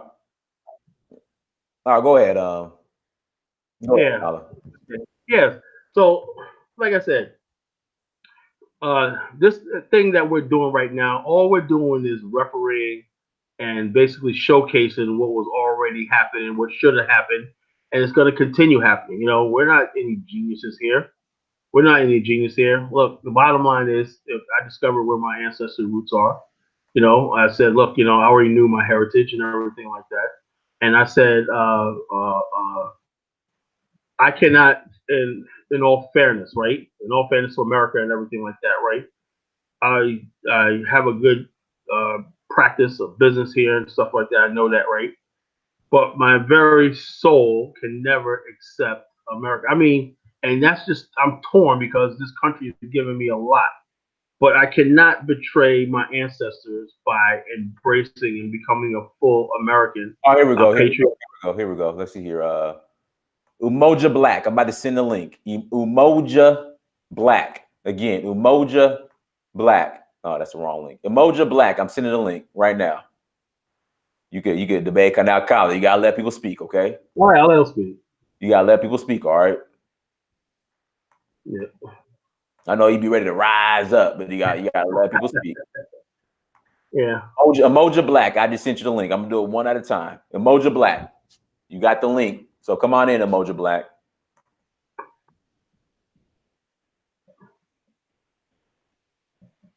Umoja Black, just sent the link. We're waiting for you.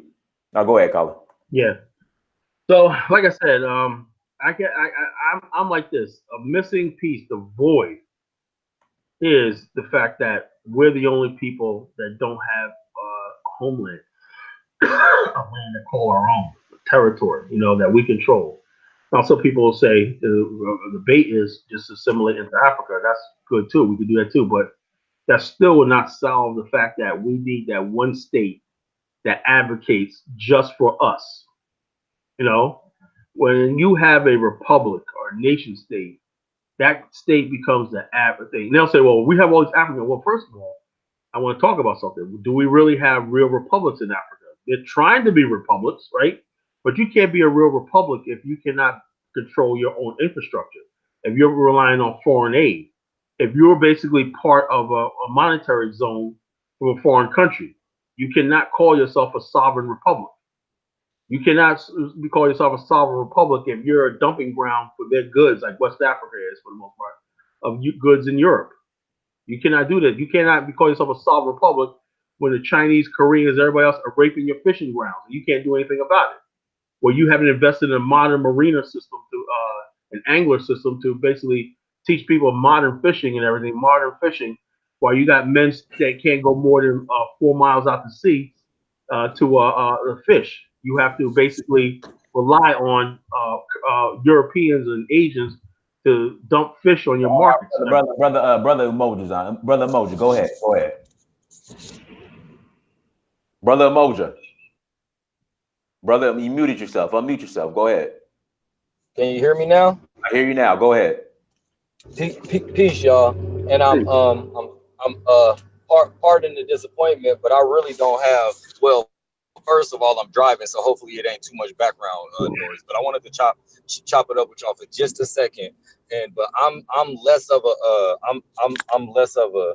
a person to go against you. Honestly, I wanted to actually say the opposite. I think it needs to be more people going hard because there's too many of these soft ass Negroes getting in the way, and that's just the real. I'm serious though, and like I didn't already been to the like, oh, I want to get online and talk, and then I looked around and started seeing all these people, and I ain't even gonna say no names because I don't want people to think I'm like trying to call them out, but like people just being online and just talking about how bad white people is, and then it's so bad now that they just get online and talk about how bad the other section of Negroes is. Yeah. The Hebrews talk about how bad the 5%, and it's like, what the fuck is y'all doing?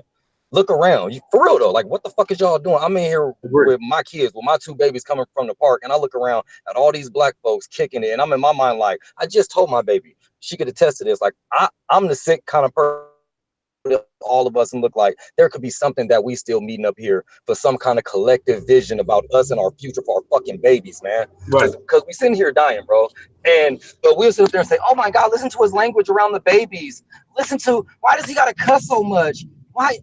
Or some soft ass, and it's like, stop. What do you mean we gotta cuss so much? It was just somebody killed just a couple weeks ago here, a transgender black girl, boy, whatever they was. But we want to talk about how and this is true, where I'm at, a few weeks ago, a transgender black person, and you know how we like to get on the transgender bandwagon, the LGBTQ, no Negro was saying nothing. I even tried to contact the lady.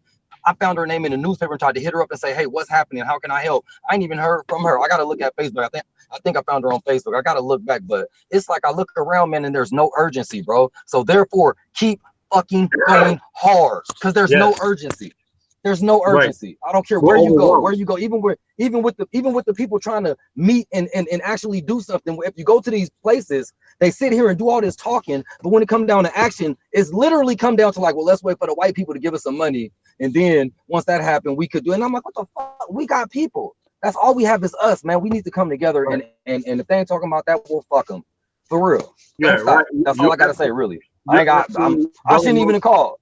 I shouldn't even call, really though, because I'm in agreement. We agree. Oh yeah, I'm glad to hear that, brother. And brother, like I said, man, just keep in touch with us. The thing is, like I was saying earlier, right? It's like I think what's happening is we're just so overwhelmed. Maybe social media is just basically overloaded us, and we just feel like, you know, if it's just one person getting killed or by police or whoever, and then more slights and insults and everything like that. And you see, and I know this has affected a lot of black people, the amount of fights and social disruption in Black America. People can't go out and enjoy themselves anymore without something going on. We don't seem to like each other. We disrespect each other. We're just so overwhelmed with everything, you know? And so, like I said, when we do try to get together, it's important to get something done, because when you do something tangible or something physical, that's lasting. We can't sit on social media and talk all this stuff like that. When it comes down to do something and everything like that, we're just like, Hey, look, I'm just so over. I understand we all got bills. We got to do this and everything. We got to do that. But, but we got to get that energy back. We got to think about something more than ourselves. Like you say, just the children. I'm not doing this movement for me. I'm doing it for the future generations because they're going to have something, right? You wonder why these kids don't respect adults? You don't want to know why? Exactly. You know what I'm saying? Because Exactly. simple, they look at you like, why am I going through this? Why these white kids got all these opportunities and everything else? Why the Filipinos, everybody see they got together and whatnot, but yet in my community when I see grown black men trying to talk to you little teenage girls. You know what I'm saying? Why is it that I didn't even notice till about a year ago the number of black girls in the community that are sexually molested by the time they're like 8 and 9 years old, and no one's saying anything about Brother it. Collar, brother Collar. This is the thing, right? No matter how many times you say something like that, and what you talking about, and you notice I ain't telling you nothing, G.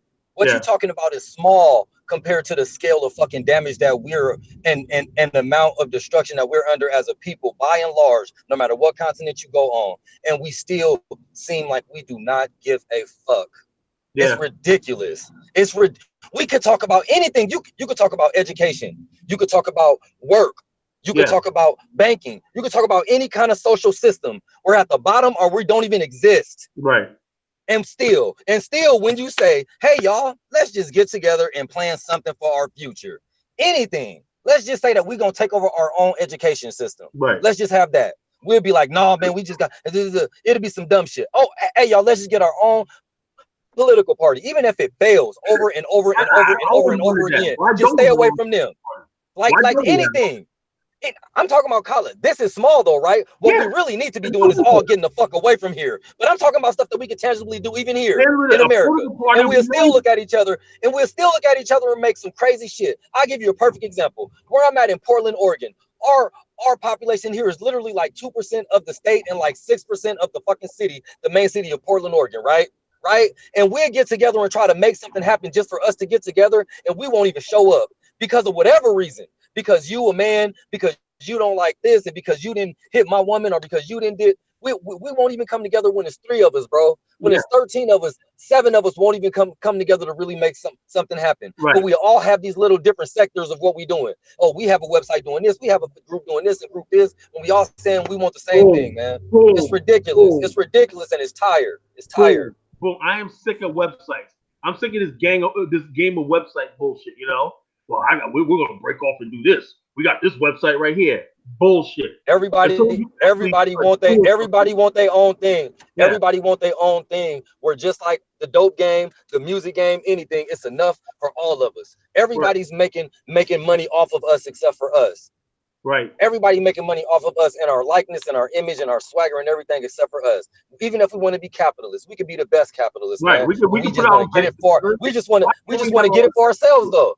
We just want to get it for our individual selves, then leave everybody else behind. Leave everybody else behind. Yep. I said that. And what do you think about Brother Jay Morrison? I applaud Brother Jay Morrison because he gave people a chance to invest. You know what I'm saying? You got people coming at Brother Jay Morrison like that. And I'm like, he did something revolutionary, crowdfunding to invest into an entity and everything. I said, imagine if some other young people get inspired. I work with this one sister in this area. She has an investment group of young brothers between the ages of 13 and 17, young black boys from the project. And they just closed on their first property. They're going on their second property. They're going to have money coming in while they're going to college and everything. And they're going to be doing business deals while they're in college.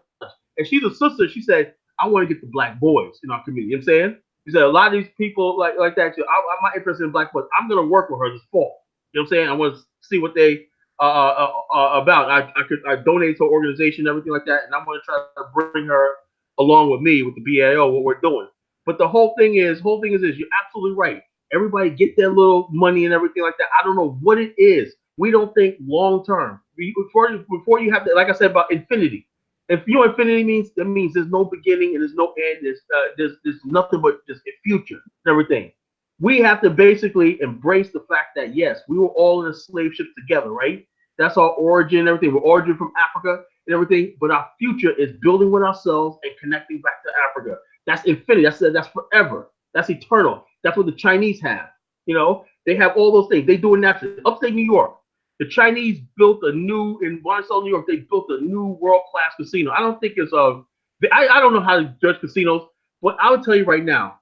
On the outside of this thing, the building is black, glass black with red lining, neon line. Thing beautiful, right? I know it's owned by top Chinese. When we went there back in February, what I saw was the fact that there was Chinese people, top Chinese. You could tell they're millionaires, billionaires, they're billionaires. They own the property, right? You got white people working there, black people working there, and everything like that. Beautiful casino, real beautiful casino. But I saw busloads of Chinese coming in there, couldn't speak the English. And I'm not sounding racist or nothing like that, but that scared me. I have never seen so many Chinese in my life. They were coming in by the busloads from the city. You know, all they knew was that the building is owned by Mr. Wang somewhere like that of Shanghai, whatever like that. And you basically got to spend your money and spend your time there. Why? Because it's already ingrained. They don't have to have a meeting like us to say sport like this, sport like this. It's already ingrained in them.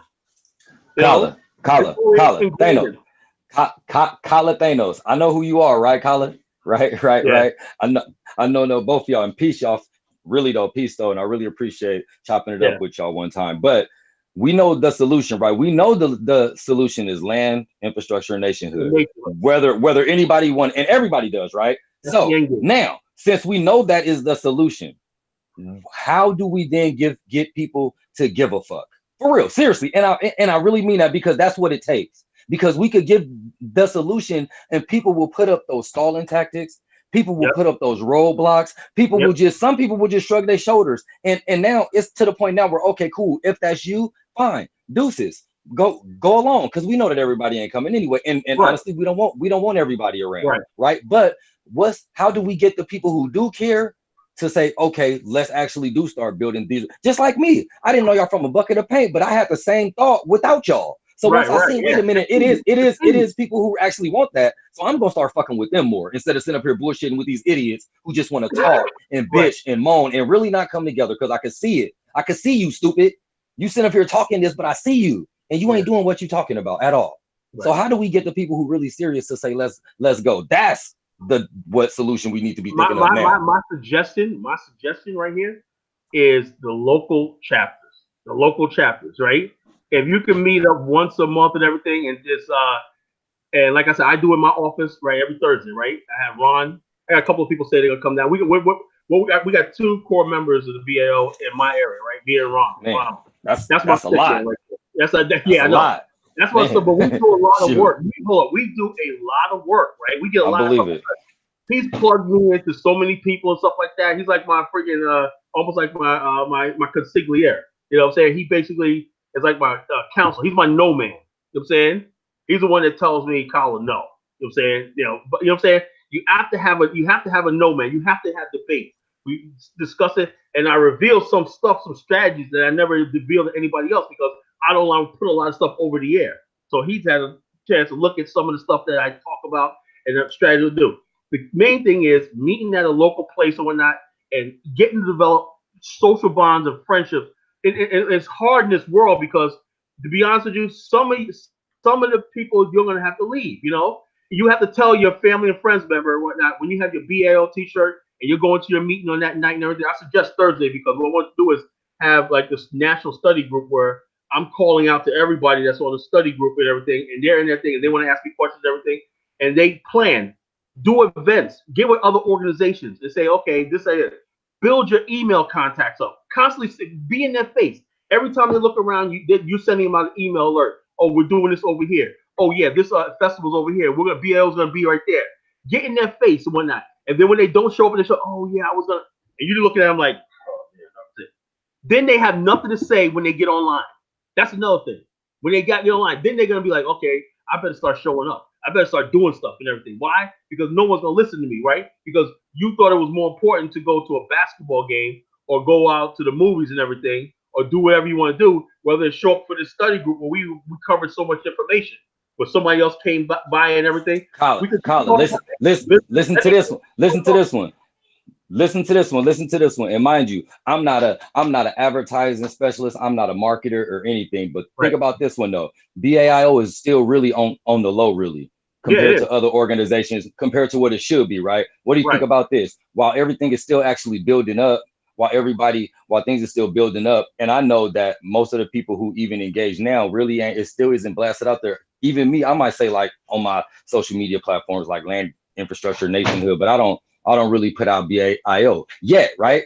What about if it's like actually strategized to where like, wait, the website, everything is up, the social media things is already up, and literally everybody around the same time blast BAIO.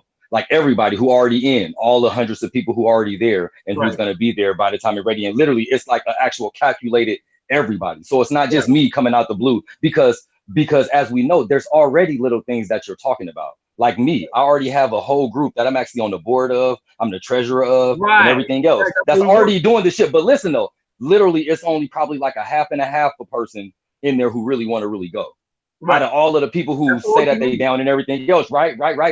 But what I'm saying is, if you come out with BAIO, and it's not just me or whoever in a particular cities, but people seeing it across the board, right? At the same time, around like the month of November 2020, whatever, everybody just BAIO out, and it's like a big ass push for BAIO. That's just an idea. Like what you're saying is still accurate, but something like a real strategic like blow up. Like no, this is a real. We're gonna market it like everybody who said at the end of BAIO, you market it.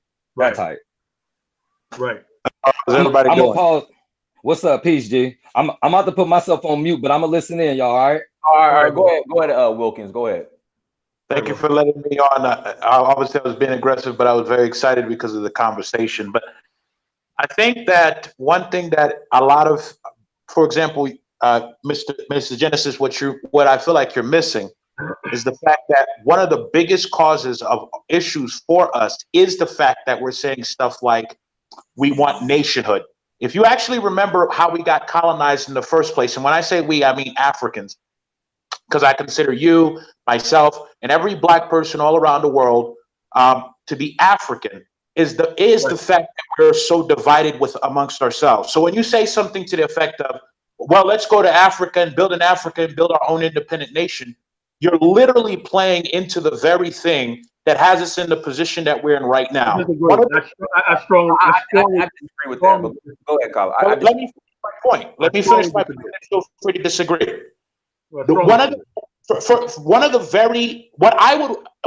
all, the problems that I feel like we have as a whole is the fact that we have as a whole no idea who we really are. So one of the reasons you see so many corrupt leaders, I know who I am, and one of the reasons you see, in essence, corrupt African American leaders and corrupt black leaders in general, is because what drives most black people, which is why we consume so much, is the desire to be accepted.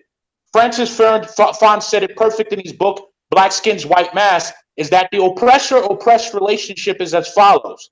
The oppressor... Let me ask you a question. Huh? Let me ask you a question. Who are you talking about?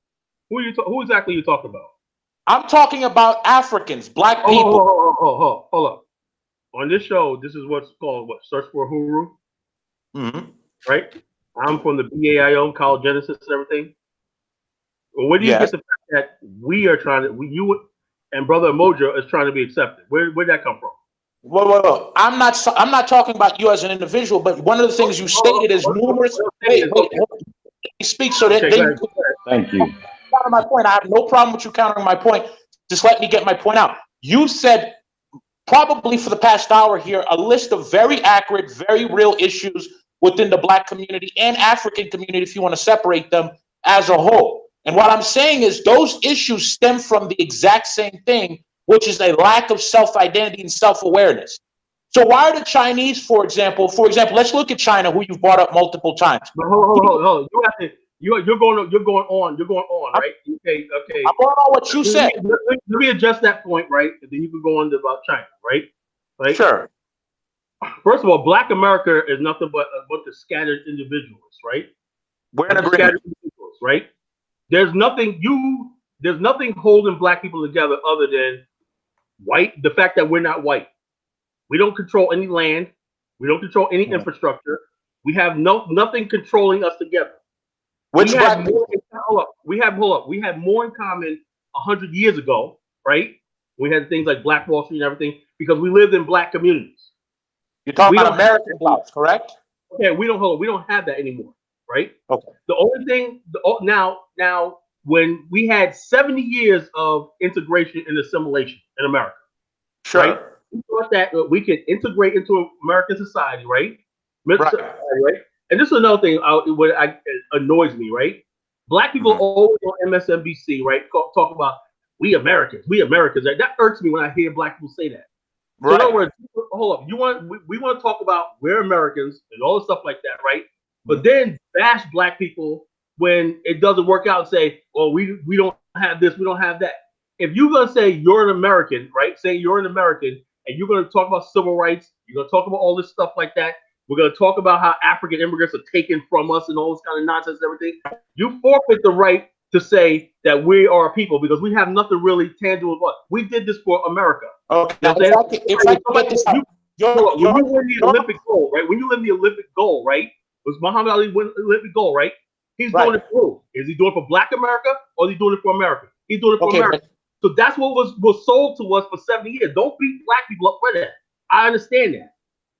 You know, but what I'm trying to get you to understand is you and I are actually, you're saying something, you're talking about symptoms of a disease of blah, blah, blah, blah, blah. And everything you're saying is correct and understandable. But what I'm saying is the root cause of all of that is in essence an extremely low self-esteem amongst black people. But why do we have self-esteem? Let me finish talking, because if you notice, I'll let you talk. Why do we have such low self-esteem? Because we don't know who we are. We don't know our history. We don't. Let me finish my point. If you think about your grade school education, when you start talking about black people, the first thing you hear is 1619 slaves. You don't know anything about before that. You have no idea about the great empires in Africa. They've disconnected you from the continent. So the reality is, but at the same time, if you also remember your history classes when you were in school, you learned all about the Greek empires, the Roman empires, the Spartans. So white Americans are still connected historically to Europeans. Right. Let me finish. So what this leads to is a decreased self-esteem, a lower value of self. Hey, So if you want to deal with black issues, which by the way I'm going to say is African issues, you have to deal with the fact let me tap in. Let me tap in when you finish, please. Let me say this, Emoja.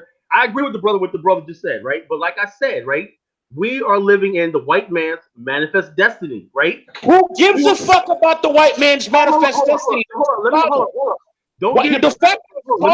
But that's important. Hold on, brother. So what's the solution in regard? Let me get it out. If your friend would allow me to speak, I would be happy to tell you what I think the solution would be. Let me say this. I think we agree more than we disagree. Let me say this, right? I think we agree on all of the problems. I just don't think you.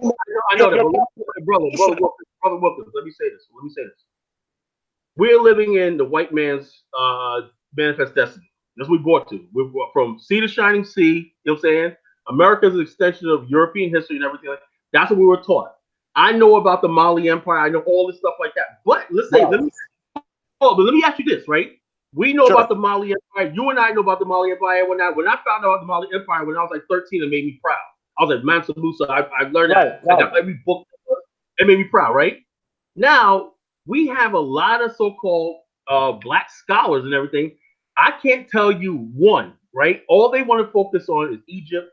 And now they're trying to say that we were never came from Africa. They said we're indigenous to America. And also, but again, those people, okay, again, all of these are symptoms of the same disease. All of these scholars are on TV to continue what I would call a disinformation and division campaign to keep, so for example, you're pointing out all of the problems, and we know that. But the problems stem from the same thing that I just said. And the solution to these issues is fairly simple. We need, as black people, and it doesn't cost a lot of money. A person like yourself who's aware, a person like myself who's aware, we need to seize control of 3 areas within the black community. Those 3, none of them are about land or infrastructure or statehood. The first thing we need to seize control of is similar to what the Chinese did, is we need to seize control of our own education system. And that's not a very difficult thing to do due to modern technology, and I'll explain how we could do it. The second thing is we need to seize control of our own media. Again, this is not something that's particularly difficult to do, okay? Right. And the third thing is we need to seize control of our own religion. If you spend your entire life worshiping a white Jesus, you spend your entire life learning in school about white history and that you came from slaves, and you spend your entire life only seeing images of black people as athletes, criminals, and rappers, that is going to create a decreased self-esteem, in which case what's going to happen is the talented blacks, right? So a person like myself, as you can see, I speak proper English. Now, I'm not making fun of my own people, but I'm going to give you an example of myself. I speak proper English. Obviously, that means I probably read a lot. That means I'm probably educated. You need to understand is when I was a kid, I was told constantly by my own people, why are you talking white? We're talking about as children. Why are you talking white? Because in the minds of black youth, black kids, the idea of speaking proper English is a white man's thing, because that we have been educated. Can I tap in now? Because you made your points. Can I tap in? Because I did wait. I did wait though. You made good points. You made good points. You made your points. You made some great points. You made good points. You made some great points. Seriously. And this is the thing. I 100% agree with every point that you made. However, the benefit of also building our own nation is pertinent, because no matter what we're doing here, there will always be massive white opposition. No matter what you want to say about that, as long as we're in America. Black nation. Hang on, bro. Hey, you wanted us to let you talk. I started talking for 10 seconds and you was at me. For real though. Like, your points is very valid, but this is what you do so much more effectively when you have your own. So while we think about those of us that are quote unquote talented and educated and read it and all that other stuff, right? Yes, we are the ones, and that's what the BAIO is for, to develop the land over there. So the people who building over here, mind you, it's a two-way thing. China didn't just unite and go somewhere. China has China, buddy. Duh. China didn't just go somewhere and say, hey, we Chinese and everything. No, China got China to fall back on. African Americans and even some Africans don't have anything to fall back on. That's the importance of having a nation. Mind you, I'm saying that you're right. I agree with you, but we can't just depend on that. That's not the final thing. We have to have our own. Ours gonna fail. I'm actually not advocating depending on that either. But what I am going to say is this: I don't know what's going on in Africa. Let me just quickly get this out. Africa right now, while the world is being more divided, okay, Africa just passed the Africa Continental Free Trade Agreement. What that in essence means is 54 countries are going to be functioning as one united voice, and actually there's the protocols of the movement. So in other words, you on point. You on point, bro. The idea of saying we need another black nation, the rest of the African states understand, no, we don't need more nations. We need a united Africa. We need a united African state. Let me ask you a question, right? Sure. Okay, now, do you understand that the 54 nations in Africa, right, were created by Europeans? That means the infrastructure. And Africans have figured that out too. Do you know who the biggest supporters of this African free trade zone is? The Chinese. Not the European. The European Union. The European Union is bankrolling it, and the friggin' Chinese. They're all working together. Why? Can I just say something really quick?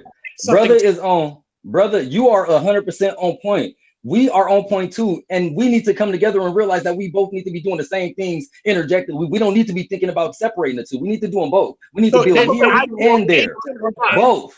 You are on. I'm just saying we are. I agree with you, bro. We need to be doing both though. Is the following thing. In addition to seizing control of those things, and I would say seizing control of those things, not from America, okay? Because remember, America is a declining empire. Whether or not you understand that or not, America within the next 15 is going to have a severe economic crisis. So, but I'm an economist. This is what I do. I know America is definitely not the place you want to be in the long term. But in addition to that, I'm glad you said that. I'm glad you admitted that. Excellent. Go ahead, Cook. What I'm also saying to you is that where we need to be seizing control of the education system, the religion, and our media is actually from Africa. Nollywood is the second largest film industry in the world. Well, I agree. But we have a glut of talent, a glut of Ava DuVernays, a glut of name these, the black people who are good. Ryan Coogler. Of that talent. Say Ryan Coogler. Ryan Cooper, whatever. I don't know as many of them because I actually don't live in the United States. I live in Africa. Are you the brother in Brazil? No, I live in Ghana. Ghana. Okay, you live in Ghana. I thought Yeah. Guyana. I think you live in Guyana. Yeah. And I moved to Africa recently, but the point that I'm trying to get you to understand is the following thing. We don't need a majority of black people, especially black Americans and black Europeans, like blacks that are in those two places, these westernized places. They have been Western educated and in essence, Western brainwashed. These people are, to be very frank with you, and it's going to sound very bad, are frankly somewhat irrelevant. Most of them are probably going to die off in the long term anyway, and wasting our time trying to convince these people. Let me ask you a question. Let me ask you a question, Brother Wilkins. Sure. See, one thing I don't like when people make comments like that, right? Because what I don't like doing is vilifying black people. You don't know what's in a person's heart. I'm not vilifying. I'm stating. You don't know what's in a person's heart. You know what I'm saying? You don't know what's in a person's heart, right? And the whole thing is, black people, we have enough enemies, right? Who are trying to destroy us, right? We don't need to basically look at other black people and try to discredit them. That's not what I'm saying. What I'm saying to you is actually we need to concentrate our efforts and our resources where it's going to be most relevant. I'm not saying that black people in America and Europe are bad or stupid or whatever else. Other people say that, but that's not what I'm saying. I'm saying that investing a lot of you answered your own riddle. You answered your own riddle, right? When you said, why can't we get together and stuff like that? That's exactly why. Because we're always attacking each other. But you didn't listen to what I'm saying, so you can't. Is a psychological fallacy. So you're beating up an argument. Hold up, let me say something. Do you know how the Chinese are so successful right now? Yes, I know exactly how they're so successful. Hold up. Let me say this, right? When George Bush, Ronald Reagan passed the most favorite trading nation status, right? Right? There was a lot of Chinese. May I please have a question next? Hold on, I'll tell you something. If I can finish my point, I would appreciate. Hold on. Okay, Carlo, you got a minute to make your point. Then we're gonna go back. Okay, all right. Look, the Chinese reached into their diaspora. People have been living in the United States and the West for almost 150 years. They spoke English, didn't know Chinese, but they reached into the Chinatowns and the English-speaking Chinese, French-speaking Chinese, all over the world. They didn't say they were Chinese peons. They didn't do all that, but these people had skills, knowledge, and everything. And they said, come back to Beijing, come back to Hong Kong, and let's build Asia. Let's make Asia win.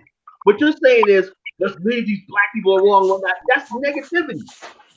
Let me ask brother a question. Let me just ask you a question.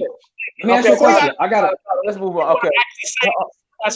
Hold on. Let the brother ask a question. Go ahead. Seriously, it's like a question that's very pertinent, I think. All right, so bro, so you say you're an economist and you live in Ghana, correct? Yes. Okay. And yes, when you say, all right, no, I just wanted to say yes or no. Just a yes or no, so I ain't wasting a bunch of time asking a question that you can answer easily. And so you're an economist and you're in Ghana, and you yourself said that America is not the place to be. It's a declining country, and in about 15 years, it's not going to be the place to be. This is something that we know, and this is why we're saying our people need to get out. Yet you're saying the solution is to take control of our own education and everything in America when it's declining. No. And that is not going to happen in 15 years. And we know this. But again, that's what I'm saying. So, I think you missed. Why isn't the solution then to go out and leave America then? That's why I'm asking you.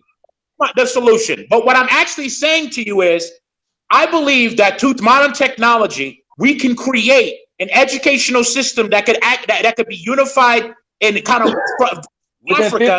with the American decline within 15 years here. Are you saying do it somewhere else on another continent or island? Actually, I would argue that most black people, such as yourself, such as myself, because I'm an American black person who has moved to Ghana. You can see from my accent, right? I would say that we need to be transitioning out of America really right now. But what I'm also too. So why are we arguing? Or why we're debating this point? Hold on. Stop the show. Hold on. Stop the show. Well, I'm confused now, Will, because you was talking about black people in America. Why you're confused is because I keep getting cut off, so I can't get my point out. Okay. So Okay, if you guys, want to let me finish my point. okay, you got 1 minute to make your point. Please go. Okay. Point in a 1 minute elevator speech, as my fellow salesman would say. Well, I'm not a salesman, but my point, what I'm saying to you is that Africans, and that includes Black Americans, Afro Latinos, Black people. What needs to happen is we need to create one educational system that we can control. And I believe that we can start that and do that. Why do you keep cutting me off, man? Do you have let the brother finish. Okay.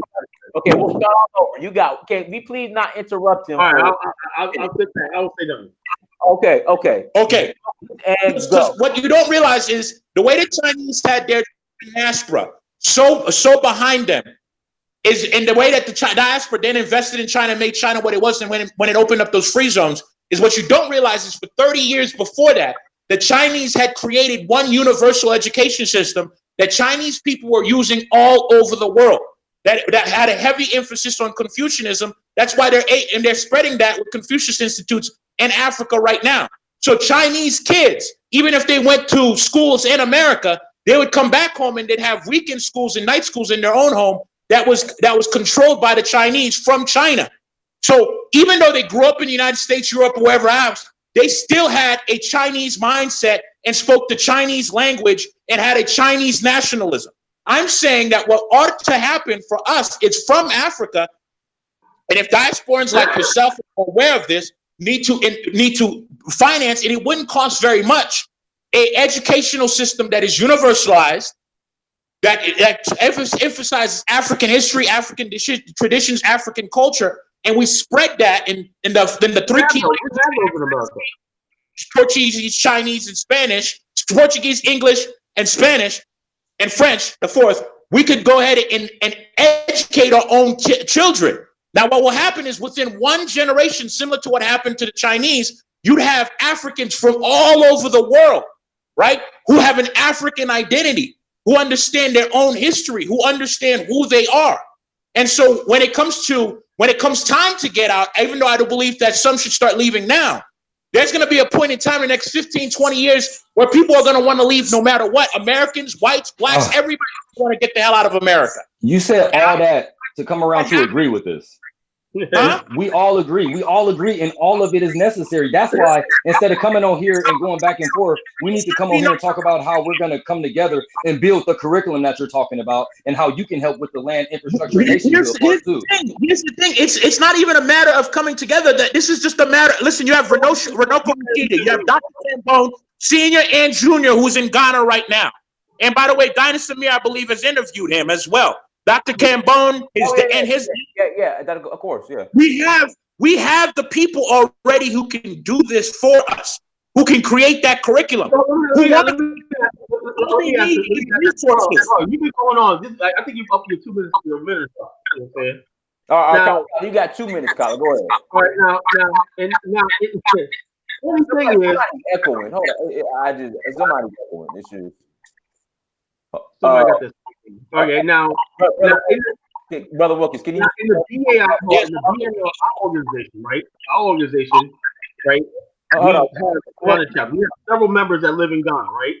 We have several people that's going over to Ghana, right? Going over Ghana, and what we're looking for is the funny thing is most of the people that's in the BAI that's going to Ghana are going over there to work on educational projects, everything.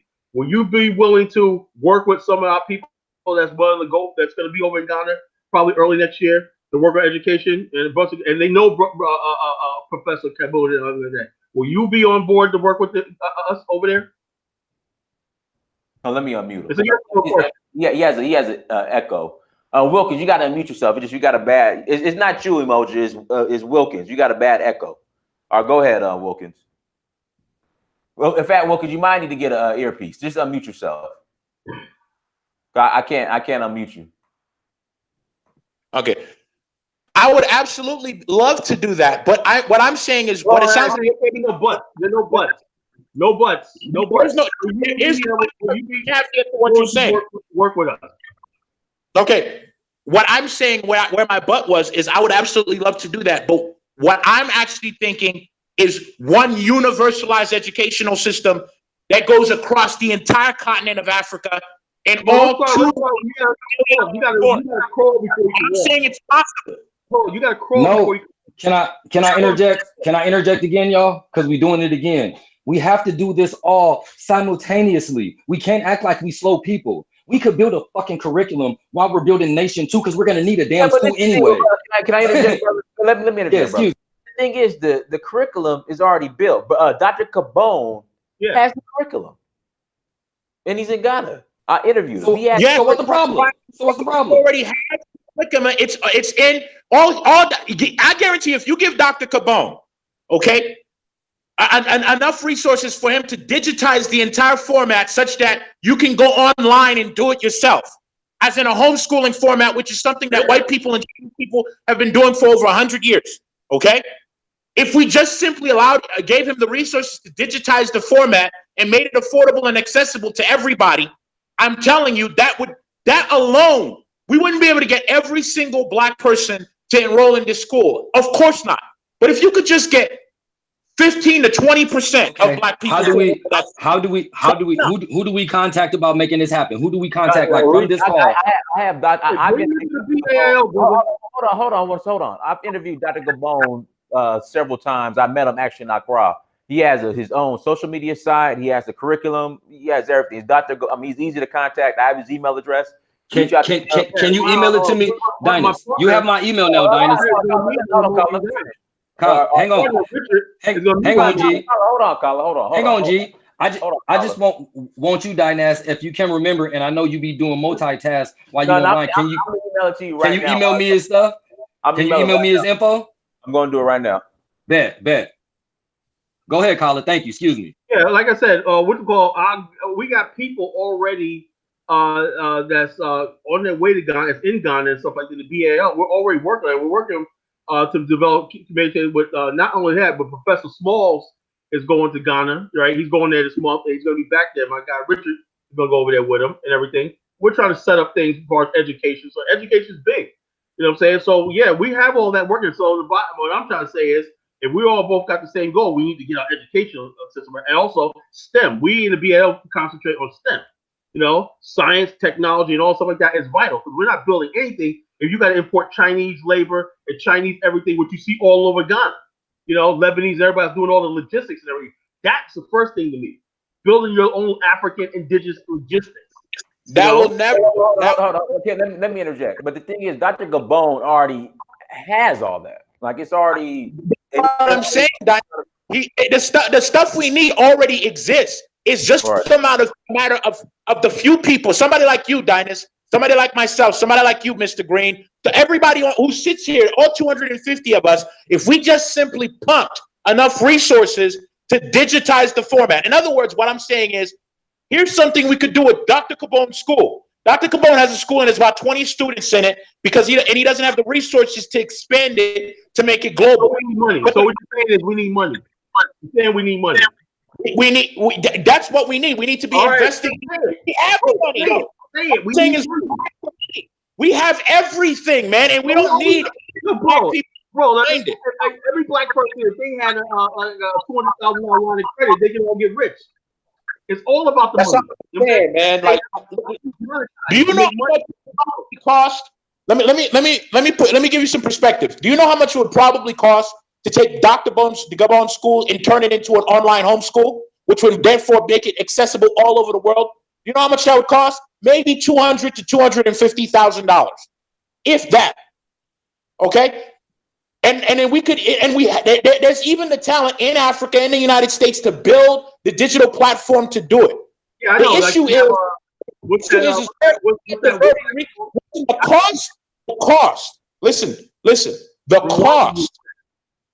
The cost of what black people spend on frivolous items, we could digitize that school format. And let me explain something to you. You had mentioned this. You made a comment that the Europeans were behind the African Continental Free Trade Agreement, and they were. With the African Continental Free Trade Agreement, and as it's going now, and the things that's being done with the new currencies being introduced, such as the ECHO and the East African shilling getting ready to be introduced, the French defense minister, and I quote, said, African unification is the biggest threat to Europe besides China. They don't want a unified Africa. Wilkins, let me ask you a question. Did you listen to my comment earlier when I said about Confucius? What did Confucius say? It's not a big deal. You're not in Africa. You wouldn't know. What did I say about what did Confucius say? It says philosophy in the century to be common sense in the next, right? The French is a leopard doesn't change its spots, right? We all know that the French and all these people think Africa's a big threat. You're not telling me anything new. You know what I'm saying? How do we stop friggin' why is it that that people think the French having a French visa is more important than keeping the French from robbing? I'm starting to feel like you're not listening because I just told you why. Why is that not common sense? The reason people think that is a low self-esteem within the black population. Can I tap in again? Can I tap in again, please, y'all, in the middle of this? Yeah. Because I got something else. So, because I just heard you say this self-esteem thing again, and then I also heard you say something about a unified Africa. And I think for most of us who know anything about African history, we want a unified Africa as well. But here's the question: which way is the most effective way to support a unified Africa? African Americans scattered out in America just talking about Africa wearing dashikis and shit, are African Americans who said we're sick of America, how they're treating us. We're going to come to Africa and work with Africans to build a nation and help support a unified Africa because we understand that nobody is our friend except for Africans. Which one is more effective? And why are we not just focused on that? Second is more effective, excluding the new nation part. What I would advocate is African Americans and African Europeans coming to Africa and integrating into the. You said earlier that they should stay out. They should stay out. Like I said earlier, the Chinese didn't say don't be a French Chinese or a Euro Chinese or American Chinese. They said you bring your talent and come over here. Here's my thing. Here's my thing. We just gotta stop bullshit. We just gotta stop bullshitting. We just have to stop bullshitting and acting like we don't know what we really need to do. That's all. Like, we need to do all this stuff, but the most important stuff is getting away from here and us being together in the same room on the same continent doing this. I have the most serious, consistent thought process out there. You know, listen, you're not going to get. You will never get a mass migration of black people out of what you want to do. Oh, no, pause. All right, Kyle, you got a minute and 30 seconds. Go ahead, and then I'll pass it back to you. This is what I'm talking about, right? We get into these things, and if any intelligent group of people ages everybody else, they say, yeah, okay, let's work on the stuff we agree about, right? And let's work, and then the stuff that we don't agree about, let's put that to the side and manage it and keep it under control. What we're doing is we're taking the little stuff we disagree about and making it the whole conversation. This is the problem. I said that early in the show, and brother, you're proving me right. You know, there's no reason for us to be in disagreement. The thing is that you have a difficult time listening to ears of others that disagree with your own. Hold on, Wilk, hold on. Let the brother finish. Let him finish. Go ahead, Kyle. You got like. No, but he said something about. He said earlier that we don't need all these Africans, European-minded people coming to Ghana. That's a threat. Nobody got a right to tell you not to go to where you want to go. I go to any country in Africa I want to. You know. Well, that's not what I said. Other people don't do that. Hold on, let him finish. Don't do that. They say, okay, we know you lived in America for 5 generations, whatever like that. Come over here. This is your ancestral homeland. Invest and build. That's how the Chinese did it. They didn't do all that with their education. So the Chinese diaspora, the Chinese Americans, helped the Chinese get where they are right now. That's the truth. Okay. What your statements has just proven to me unequivocally is that I don't believe you've been listening to anything I've just said, which is fine. I understand that you're. Hold on, let him finish, Colin. All right, brother, you got 2 minutes. What did you say? We don't need African Americans to come right now because a lot of them are too blinded and are too conditioned to be able to see something that's obvious. And the reason they can't see this is because of the fact that they have been educated with propaganda through the education system, to the media, that they've internalized a lot of these belief systems. And so what I'm saying is, if you want to solve this problem, you bring up the end result of what Chinese people of what Chinese did, but you're not remembering how they did it. 30 years. Okay, let me interject. Okay, so I'm with you. So, Colin, what he's saying is correct. the majority, the vast majority of we in the BA never said it about the majority. Let me finish. The majority of black people across this planet are not prepared to offer anything to Africa, and what they need is to be deprogrammed before they even step. I agree with that. Wilk, is that? Okay. Had you listened, you would have probably understood that. But here's the.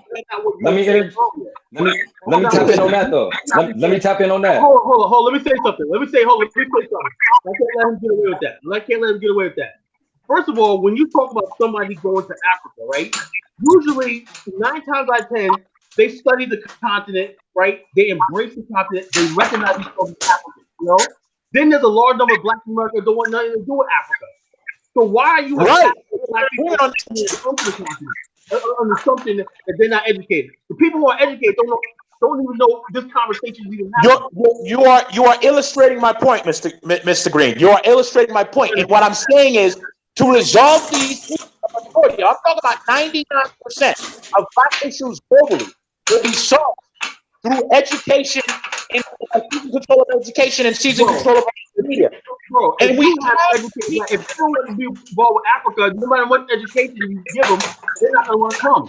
You get with the people. Okay, again, you're not understanding. Okay, you know what I think? Okay, who's making all this noise? Let me get, Forrest, you got. Let me get this out. I think you don't. What I think you don't understand, and I recommend that you read Rockefeller, who is a white man's book that he wrote in 1910 about public education, and I'll add to the comments what the name of that book is. I just can't remember. The education system, public education in general, globally since 1710, has always been used as a means of social control and programming of the masses. So what I'm saying, I'm not talking about degrees and shit like that. Who gives a? I'm not saying that. What I'm talking about is education in the sense of telling Black people this is who you are, connecting them to the continent by what they learn as children. The same way we learn about the Roman Empire and the Greeks and the Athenians, we should be learning about the Songhai, the Mali Empire, Kemet, Kush, and so on and so forth. The Ife Empire, the Benin Empire, and so on and so forth. The fact that we invented. Hold on. Let me stop you right there. It should be standardized. It should be standardized for every Black person. Let me stop right there. Let me say something. Right? And like I said, I got to defend my people. You saying? I got to defend my people. Now, if you go to History Channel, right? History Channel, you go to HBO. How many series about Rome and all these civilizations were made? A lot, right? Okay, there's the same history existing. You go to let me give you an example. And this is what I hate with the hypocrisy. You know what I'm saying? And I'm not gonna curse on Diane Show, right? But I'm sick and tired of Negro bullshit. You know what I'm saying? In Mali right now, in Timbuktu, the Arabs tried to destroy books. There's tens of thousands of books and libraries there, right? That they're trying to put to use when they tell about daily story life of the Mali Empire. People got books, right? Where are the so-called African-American scholars getting those books and translating them and educating the people? They don't exist. I can give you several. Would you beat up on the Black people because they don't know? Okay, but you're proving my point, Mr. Genesis. No, but you're talking about the people don't know. The people that's supposed to be doing this aren't doing it. So you understand what you said to you. Scholars, you should talk to the scholars that know this stuff. But everybody wants to talk about Egypt, but nobody wants to go to West Africa and learn how to Genesis, your anger is fully justified and understandable, but you being angry, is to become more useless than you are useful. You're angry, that's great. What I'm saying to you is I'm angry because I'm sick and tired of people always using. We're all I'm certainly sick. Hold on. Stop. Hold on. Okay. All right, brother Wesley, go ahead and respond. Colin, let him get a minute and 30 seconds. Go ahead. Are you talking to me? Yeah, go. Okay, go ahead. This is what I'm saying is you pointing out more of the same problems that you've been pointing out for the past hour or so. We all are in agreement of that. And I'm saying to you is you just pointed my point. They don't know. Of course they don't know. So if you don't know who the hell you are, how the hell are you going to have a high self-esteem? Let me finish, Mr. Genesis. I'm saying the solution to the problem is getting these people educated, de-Europeanize, Africanize, and then they'll be able to have a mind towards Africa, because that's what the Chinese did. When Deng Xiaoping in 1970 opened China up and opened up these free trade zones, what you don't realize, and he did in 1975, correction, what you don't realize is from 30 years before that, from 1945, they had already a universalized educational system that was distributed to Chinese globally.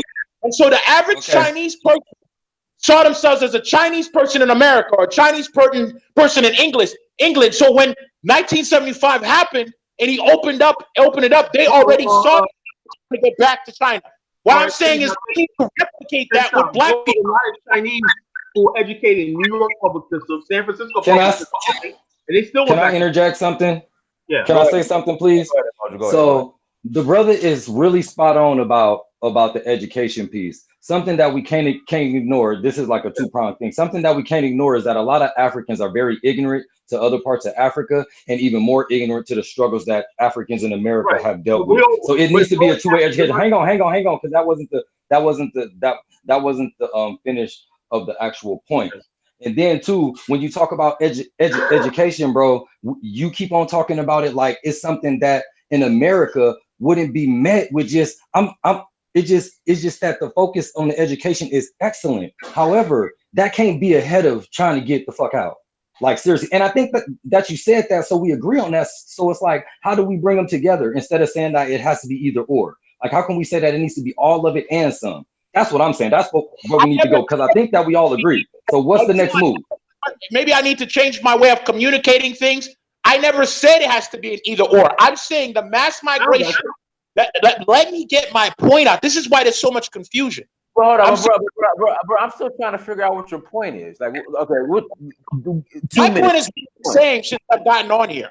I just can't seem to get an opportunity to finish my point. Okay, my point is very, very simple. We need to replicate what the Chinese did with their diaspora, because what China did in 1945 is they created a Chinese-based, Chinese-centered education system, and that was distributed to the Chinese people all over the world.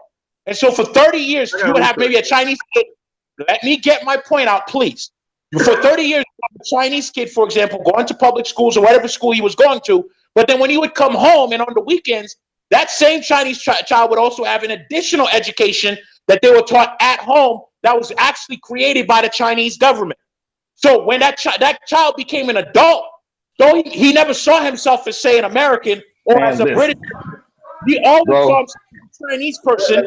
Let her finish. I am. He don't have to though. Like that's brilliant. So when 1975 came about, and the Chinese people opened themselves up, similar to what Africa is doing right now, to diaspora investment, they had no issue getting that investment because the Chinese people had a relatively way of thinking. Now keep this in mind.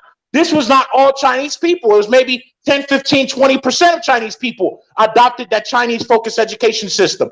It wasn't even a majority. And keep in mind, China actually, diaspora is actually relatively small relative to us, especially. We have the largest diaspora on the Brilliant, so what I'm asking you is, what needs to happen is we need to replicate that within the African community. And let me stop you right there.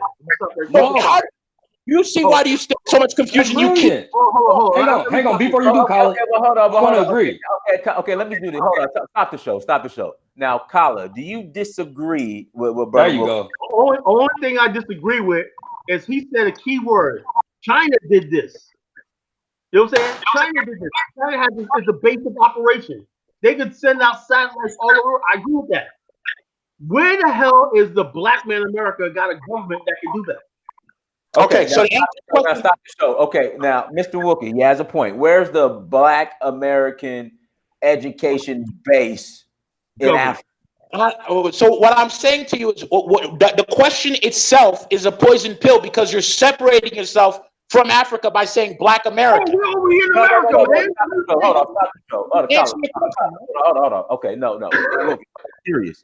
Which country? I mean, this is serious now. I'm a now what I'm saying is, let me finish. As a great. I'm not. Hold on. Again, the question is: the Chinese had China.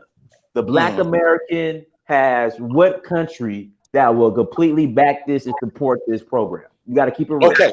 So to answer your question, I'm here on the ground in Ghana, and I can tell you for sure with my relationships with certain people in the Ghanaian government that if there was Ghana as a country, the country I'm in now, does not have control of its own education system. They follow a British educational model. So and most of the people, if I may speak, and I'm going to reference back to an interview that you yourself, Dynas, had with Ashanti King, who said that what needs to happen is that Africans need to take on their own education system. So, and what you need to understand is most African states feel the same way. The only African state that has its own education system is Tanzania. The rest of them do not. And what I'm saying to you is Dr. Cambone, for example, already has that curriculum. And it's already proven to work. He just doesn't have the resources to be able to put it in a format backing of the Ghanaian spread to the level that it needs to be. Hold up. You talk long than everybody else. You say stuff, and I gotta say this. Answering your question. You did not answer the question. You must let me answer. You didn't answer the question. The question was, what nation state is going to permeate this African-centered education that everybody was talking about for 70 years and whatnot? There is one, right? Now, the whole thing is, you see to put the blame on that on the diaspora. You didn't say nothing about, you didn't want to talk about the Ghanaian government. They could do that tomorrow. I'm saying Ghana will do it. Oh, when? I'm saying to you, when? That Ghana will have to simply go there. Okay, the people like yourself, like yourself, anywhere and whatnot. You're on the ground and make it happen. Hold on, stop the show. Hey, now Wilkins, hold on, Colin. Wilkins, Ghana, Colin has a point. Where's this program at? I'm saying Dr. Cambone has already been running. Okay, Dr. Cambone, I love him, my brother, but Dr. Cambone is not a nation. No, he's not. He has already developed an education. I understand that, but again, the question is, what Colin's asking is a point. The Chinese had China. The Black American has. Okay, and what I'm saying to you is the Black American needs to see Africa as theirs, the entire continent. Trust me, I agree. We're there. Right. Let me finish. The Chinese had China. Right. China, and let me finish. China was pushing out this curriculum. Which country in Africa right now? Don't stop. Let me finish. This is the question. Which country in Africa right now are in the future and is documented and the dates are set that are pushing out this curriculum to the diaspora? To answer your question, none of them. But I'm going to counter that. I'm going to counter that by saying us African American. Let me go ahead and just say African American for the sake of conversations. Us African Americans or Africans in Africa, Africans in America. What our responsibility is Africa is reaching out to us. Is saying, please come back. Please give us the information we need. Give us the knowledge we need. They're reaching out to us. What we do is say, listen.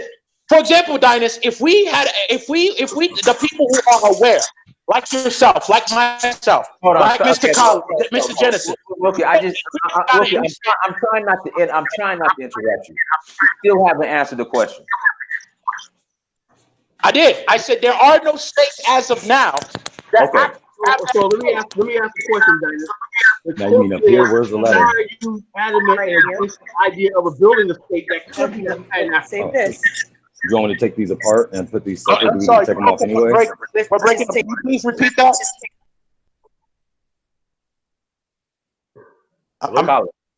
Yeah. Repeat the question. Okay, my whole idea is, so if you say that there is no, we all agree that there is no state like that. Dr. Cambone doesn't have an audience with the Ghanaian government and everything like that, despite being there all the years and everything. Evidently, the Ghanaians themselves don't value this so-called education. They prefer the British education, right? No, the Ghanaians, it's not that the Ghanaians don't value. That's not the case. Otherwise, the current president wouldn't be president. Okay, the current president of Ghana is the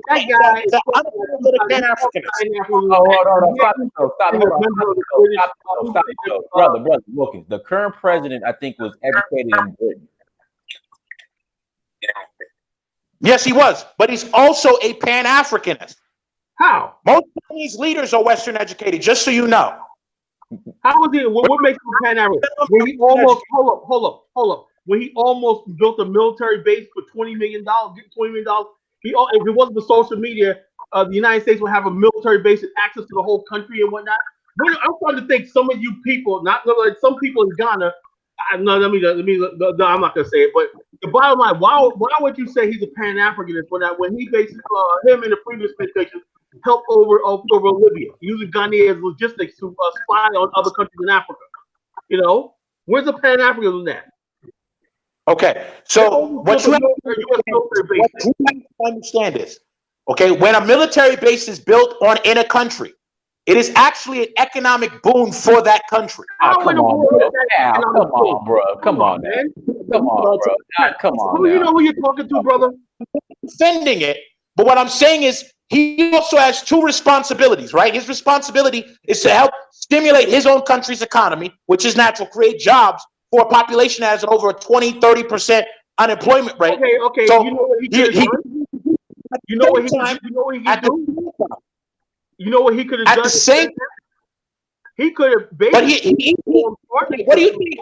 Diaspora develop their gold in the gold mining and gold processing industry. What do you think he's doing right now? Why do you think he was in Jamaica, Barbados, to get into gold and rubber and cocoa and everything, and they don't want to take a little. They'd rather have the Lebanese, Chinese. No, that's incorrect. You know? What you're saying is incorrect. You're just being an angry, bitter man right now who's clearly misinformed. Because what I'm saying to you is that the Ghanaian president recently went to Jamaica, Barbados, Bermuda, as well as England, and his entire purpose is trying to recruit diasporans to come to Ghana. He didn't come to America. Not yet, but I don't know when he's going to do that, but he's gone everywhere else. And his entire thing has been recruiting diasporans, black diasporans, to come to Africa, to come back and bring your skills and invest in the continent. Now, a lot of the first thing he needs to bring back the Ghanaians that are living in England, who basically sent over there, who spent 20, 30 years in England and everything, spending all their money and wealth in England, and bring those people back first, you know, and then reach out to the diaspora. The Ghanaian diaspora must come first. That's his action. Hold on, Brother Wilkie. So are you trying to tell me that America, the United States of America, building a military base in Ghana is a plus, a benefit? No, I'm not saying that. I'm saying it's not a good thing as a whole. But I'm saying to you, the justification for why he might do that, which by the way, is actually not going to happen. It was going to happen, but then the people rose up. Social media. Because what on social media, and at the bottom, we almost had riots in Ghana. There was almost burned out Kumasi over that. That's why. Exactly. The people rose up, so they stopped it. But what I'm also trying to get you to understand is the justification on the part of the president for why he might have wanted to do that is because of the economic aspect of building a military base. You get huge amounts of rental income from the United States. In addition to that, they bring over 20, 30,000 people who are making significantly more money than the average populace. Those people need to rent houses. They need to buy for food. They need to buy cars. They stimulate that economy. Now, I'm not saying it's a good thing. I'm simply explaining to you the justification of it. So, for example, the base that's in the base that's in Can I please interject? Because this is something that like we have to stop being patient about. When you say building a military base is good on the sole basis of the economics that it's gonna provide while it's being built, knowing damn fucking well that's the dumbest shit ever to let them have a military base anywhere is never for our benefit. We just can't even pretend. We can't do that. We can't take those shortcuts or just even act like that's cool. You know what I'm saying? It's just not even, no. It's not a justification. It's simply an explanation so you could understand the reasoning. And the reason I made the explanation is Kala used the fact that that he almost approved the base to try to somehow invalidate everything else he's done in terms of Ghana's attempts to reach out to the diaspora. But what you have to understand is Ghana has made and continues to make very aggressive efforts to try to recruit diasporans back to Africa. Let me ask you a question, brother. Now I have several people. I have several people in Ghana, right? One is my brother, Curtis Murphy. He's been there for 10 years, right? Now he's so disappointed in Ghana, right? Because he couldn't. He had so many projects he couldn't get the green light for, and getting cheated out of money. Now he lives in Ghana, and guess what? He's a full-fledged ADOS right now. I guess he's stuck there. He can't leave, whatever like that. But he's a full-fledged ADOS. He's an ADOS living in Ghana. ADOS, I mean, African Americans, F fuck Africa right now. When he's living in Ghana, he's turned so against because of his bad experience there for 10 years of trying to get things off the ground. No audience with the government, no anything like that. What does it take to get an audience as a black person in America with the Ghanaian government? Only people that get audience with the government are Europeans and Lebanese and Chinese, and we're supposed to go over there with this emotional thing. Dr. Kaboom. That's not what I'm saying to do at all. I'm saying to you that you're going to get audience with the government the same in Africa, the same way you're going to get audience with the government in the United States. Unless you have $1 million. No, you don't need $1 billion. You ain't getting the audience with the government. You know what I'm saying? That's not, again, what you just said is incorrect. Now, if you hold on, Mr. Wilkins. Now, I talked to several Black Americans who went to Ghana. Mr. Gabon brought it up that getting audience with the government to take you serious is like pulling teeth out of a lion with a steak suit on. If you don't have money, you are absolutely right, Mr. Uru. And what I'm saying to you is, Ghana's government is no different than the United States government. Do you think the average white guy? We're not going to say black guy. The average white guy. But this is my question, Mr. Wilkins. Why are Black Americans so infatuated with Ghana? I don't get it. Because Ghana is the only state. I can tell you, I could answer that question for you. Ghana is the only state up to this point that has been open and blatant in their desire to reach out to African Americans. Oh, okay. So you go back and then what? Okay, so what I would say, and what I'm saying is, again, Dr. Cambone has the educational has the curriculum. What I'm saying is, if we pool our resources, the few of us that understand, and we'll go back to the voice, talented 10th. That means you, Mr. Amir. That means you, Mr. Kala. That means everybody that's on this call who understands it. We pool our resources. We pull a little money, even if it's some 500,000, 600,000, which we can come up with if we do it collectively. We can get an audience with the government, and we could say, listen, we need your backing to implement this education system in this area.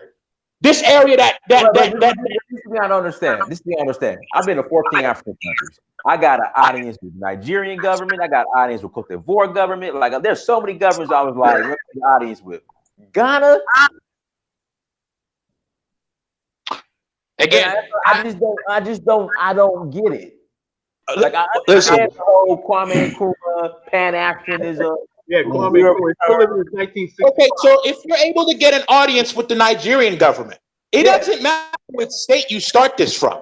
It really doesn't. What I'm saying to you is, I'm saying if you could get an audience with the Nigerian government and you go to the Nigerian government and say, listen, I've got a group of 20 African American investors. We've pulled together $700,000. We want to implement this educational curriculum in a school, for example, in Ogun State, an impoverished state in Nigeria, that the Nigerian government is having a hard time adequately educating and saying, listen, we can give us control the education system in Ogun State.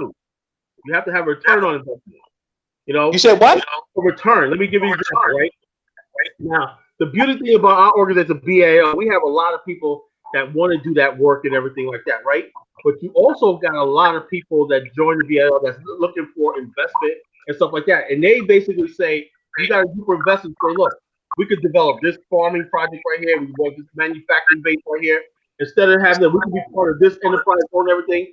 We're coming in as investors, right? We'll help with the building, create a win-win situation, like most people do. They say, okay, we're gonna put this to a school, this, that, the other thing, and then we're gonna do all the things you say, but we're gonna do here because we're in business. We're gonna build our homes. We're gonna do like it's a win-win situation. But it seems to me like you're against that. You were like, you want somebody creating I'm exactly against that. There's no win. You know, there's no win-win. It's always one side. Everything in Africa is always one-sided. You know what I'm saying? No, this is not a one-sided thing. I'm saying an additional African state is not going to help African people Okay, globally. let's say. Okay, how about this? How about this, Mr. Let's say there's no. I'm going to ask you, you could go on. Mr. Wilkins, let me Answer me this.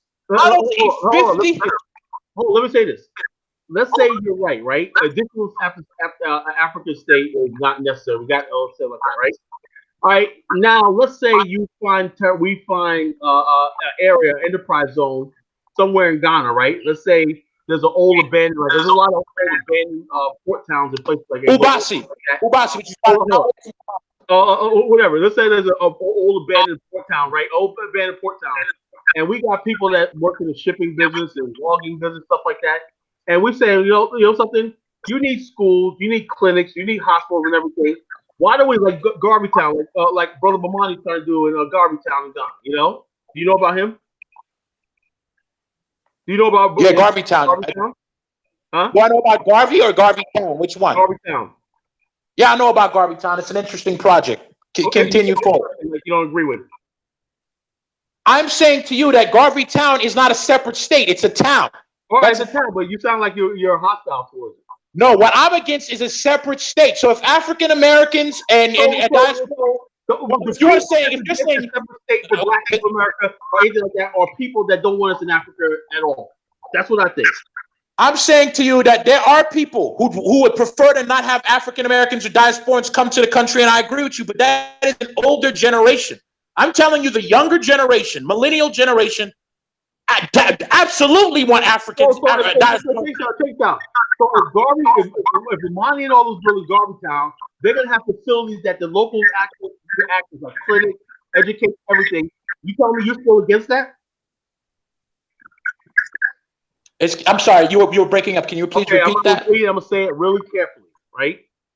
The Garvey Town project is gonna have facilities and everything, like auditoriums, sports and entertainment. Education, they're gonna have all those things that they're planning to do, and the local population will have free access to that and everything. While the people that's coming over there will be able to buy land and be the majority in their own community and everything. So you tell me a win-win situation where you're gonna have an industrial zone, an industrial district where they can build factories, they got trucking and all stuff like that, where people are making money back and forth. You're telling me you're against that? Well, again, Garvey Town is a town in Ghana.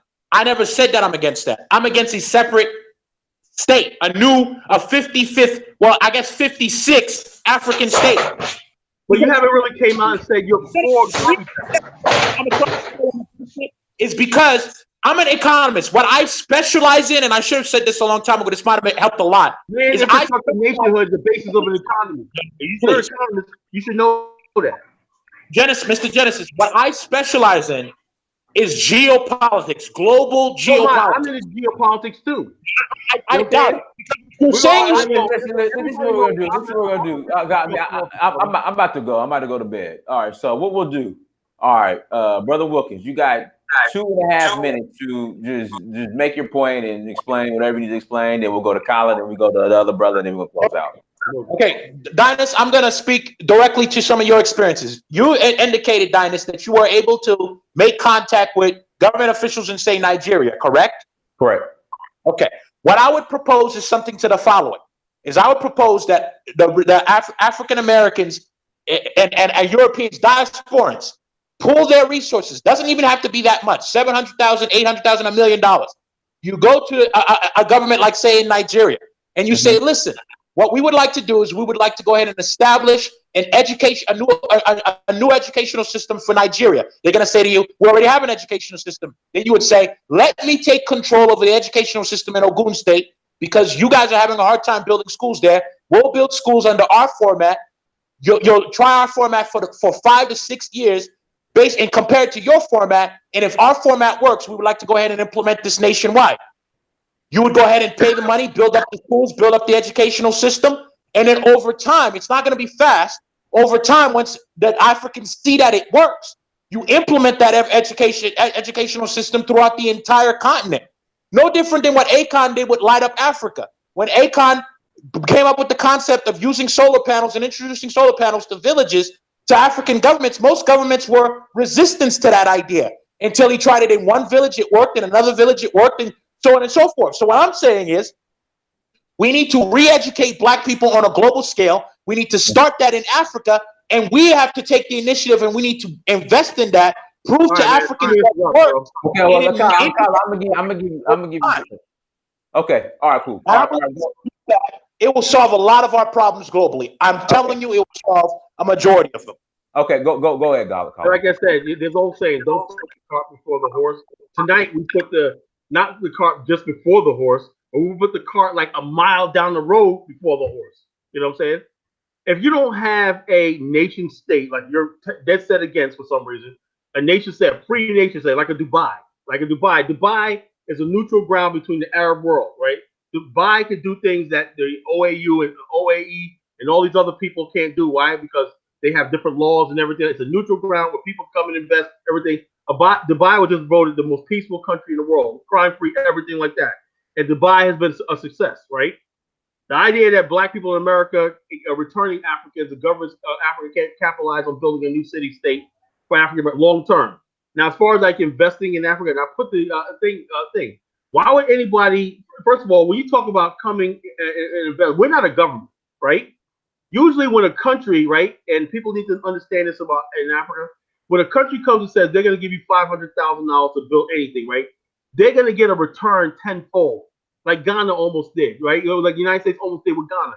If it wasn't for social media, they would have a military base, being able to stabilize any sort of country on the continent if that would have went through, right? We in social media came by and said, hell no. And Ghana didn't want to be looked at as a sellout country. And the African-American diaspora, us Pan-African, these social media sites, we stopped that. Why? Because we have the power of deciding what country is going to be the place where we settle, what country we're going to do business with. And Africans are competing for our favor. So the ball's pretty much in our court, you know? So when I said about Dumani and Garveytown, right? They said, okay, you're going to do this, do that. Yeah, we'll give you the land, this, that, you know, thing. I mean, they don't own it outright, but it's a win-win situation. The people will have access to modern facilities in this rural area, and you guys get to build plots of land, you know? But you seem to be against that even. Then you tell us we don't have the right to have a state. You're almost telling me that Garveytown shouldn't exist. That's separatism, you know? That's separatism. But we're not supposed to have, we're supposed to give. We're not having anything for ourselves. Okay. I was extremely. Well, hold on, really quickly. brother, you better close. Brother Emoji, go ahead. Brother Emoji, go ahead. Brother Emoji. I'm still here. I'm still here. I'm still here. I'm still here. So I think that we need to do. I actually agree with brother Wilkins on so much of what he's saying. The only part that I don't agree with is the part on us like working on like getting the people to the continent now. And I also think that we need to be doing all of this and some at the same time instead of it. But at least we're sitting here arguing about what we need to be doing instead of talking about some other stuff. So I just want to say I appreciate it. But instead of like for real, before this is over, Wilkins, join the BAIO, bro. Like whatever you got, we need some of it. For real, like that's what I'm talking about. Let's all work together because I'm with the education stuff. I'm with the. I promise you, that's a brilliant idea. Let's do it. We all need to be helping each other, though. Yeah, man. We all need to be helping each other. All right, cool. All right, bro, we're closing out. We're closing out. Everyone, thank you so much for peace. All right, thank you, everyone. Thank you so much for joining us. Make sure you go to search for Uhuru on Instagram, Snapchat, Twitter, and Facebook. Make sure you like, share, and subscribe. Until next time, family, Dynasty Mirror, search for Uhuru. Peace. Peace.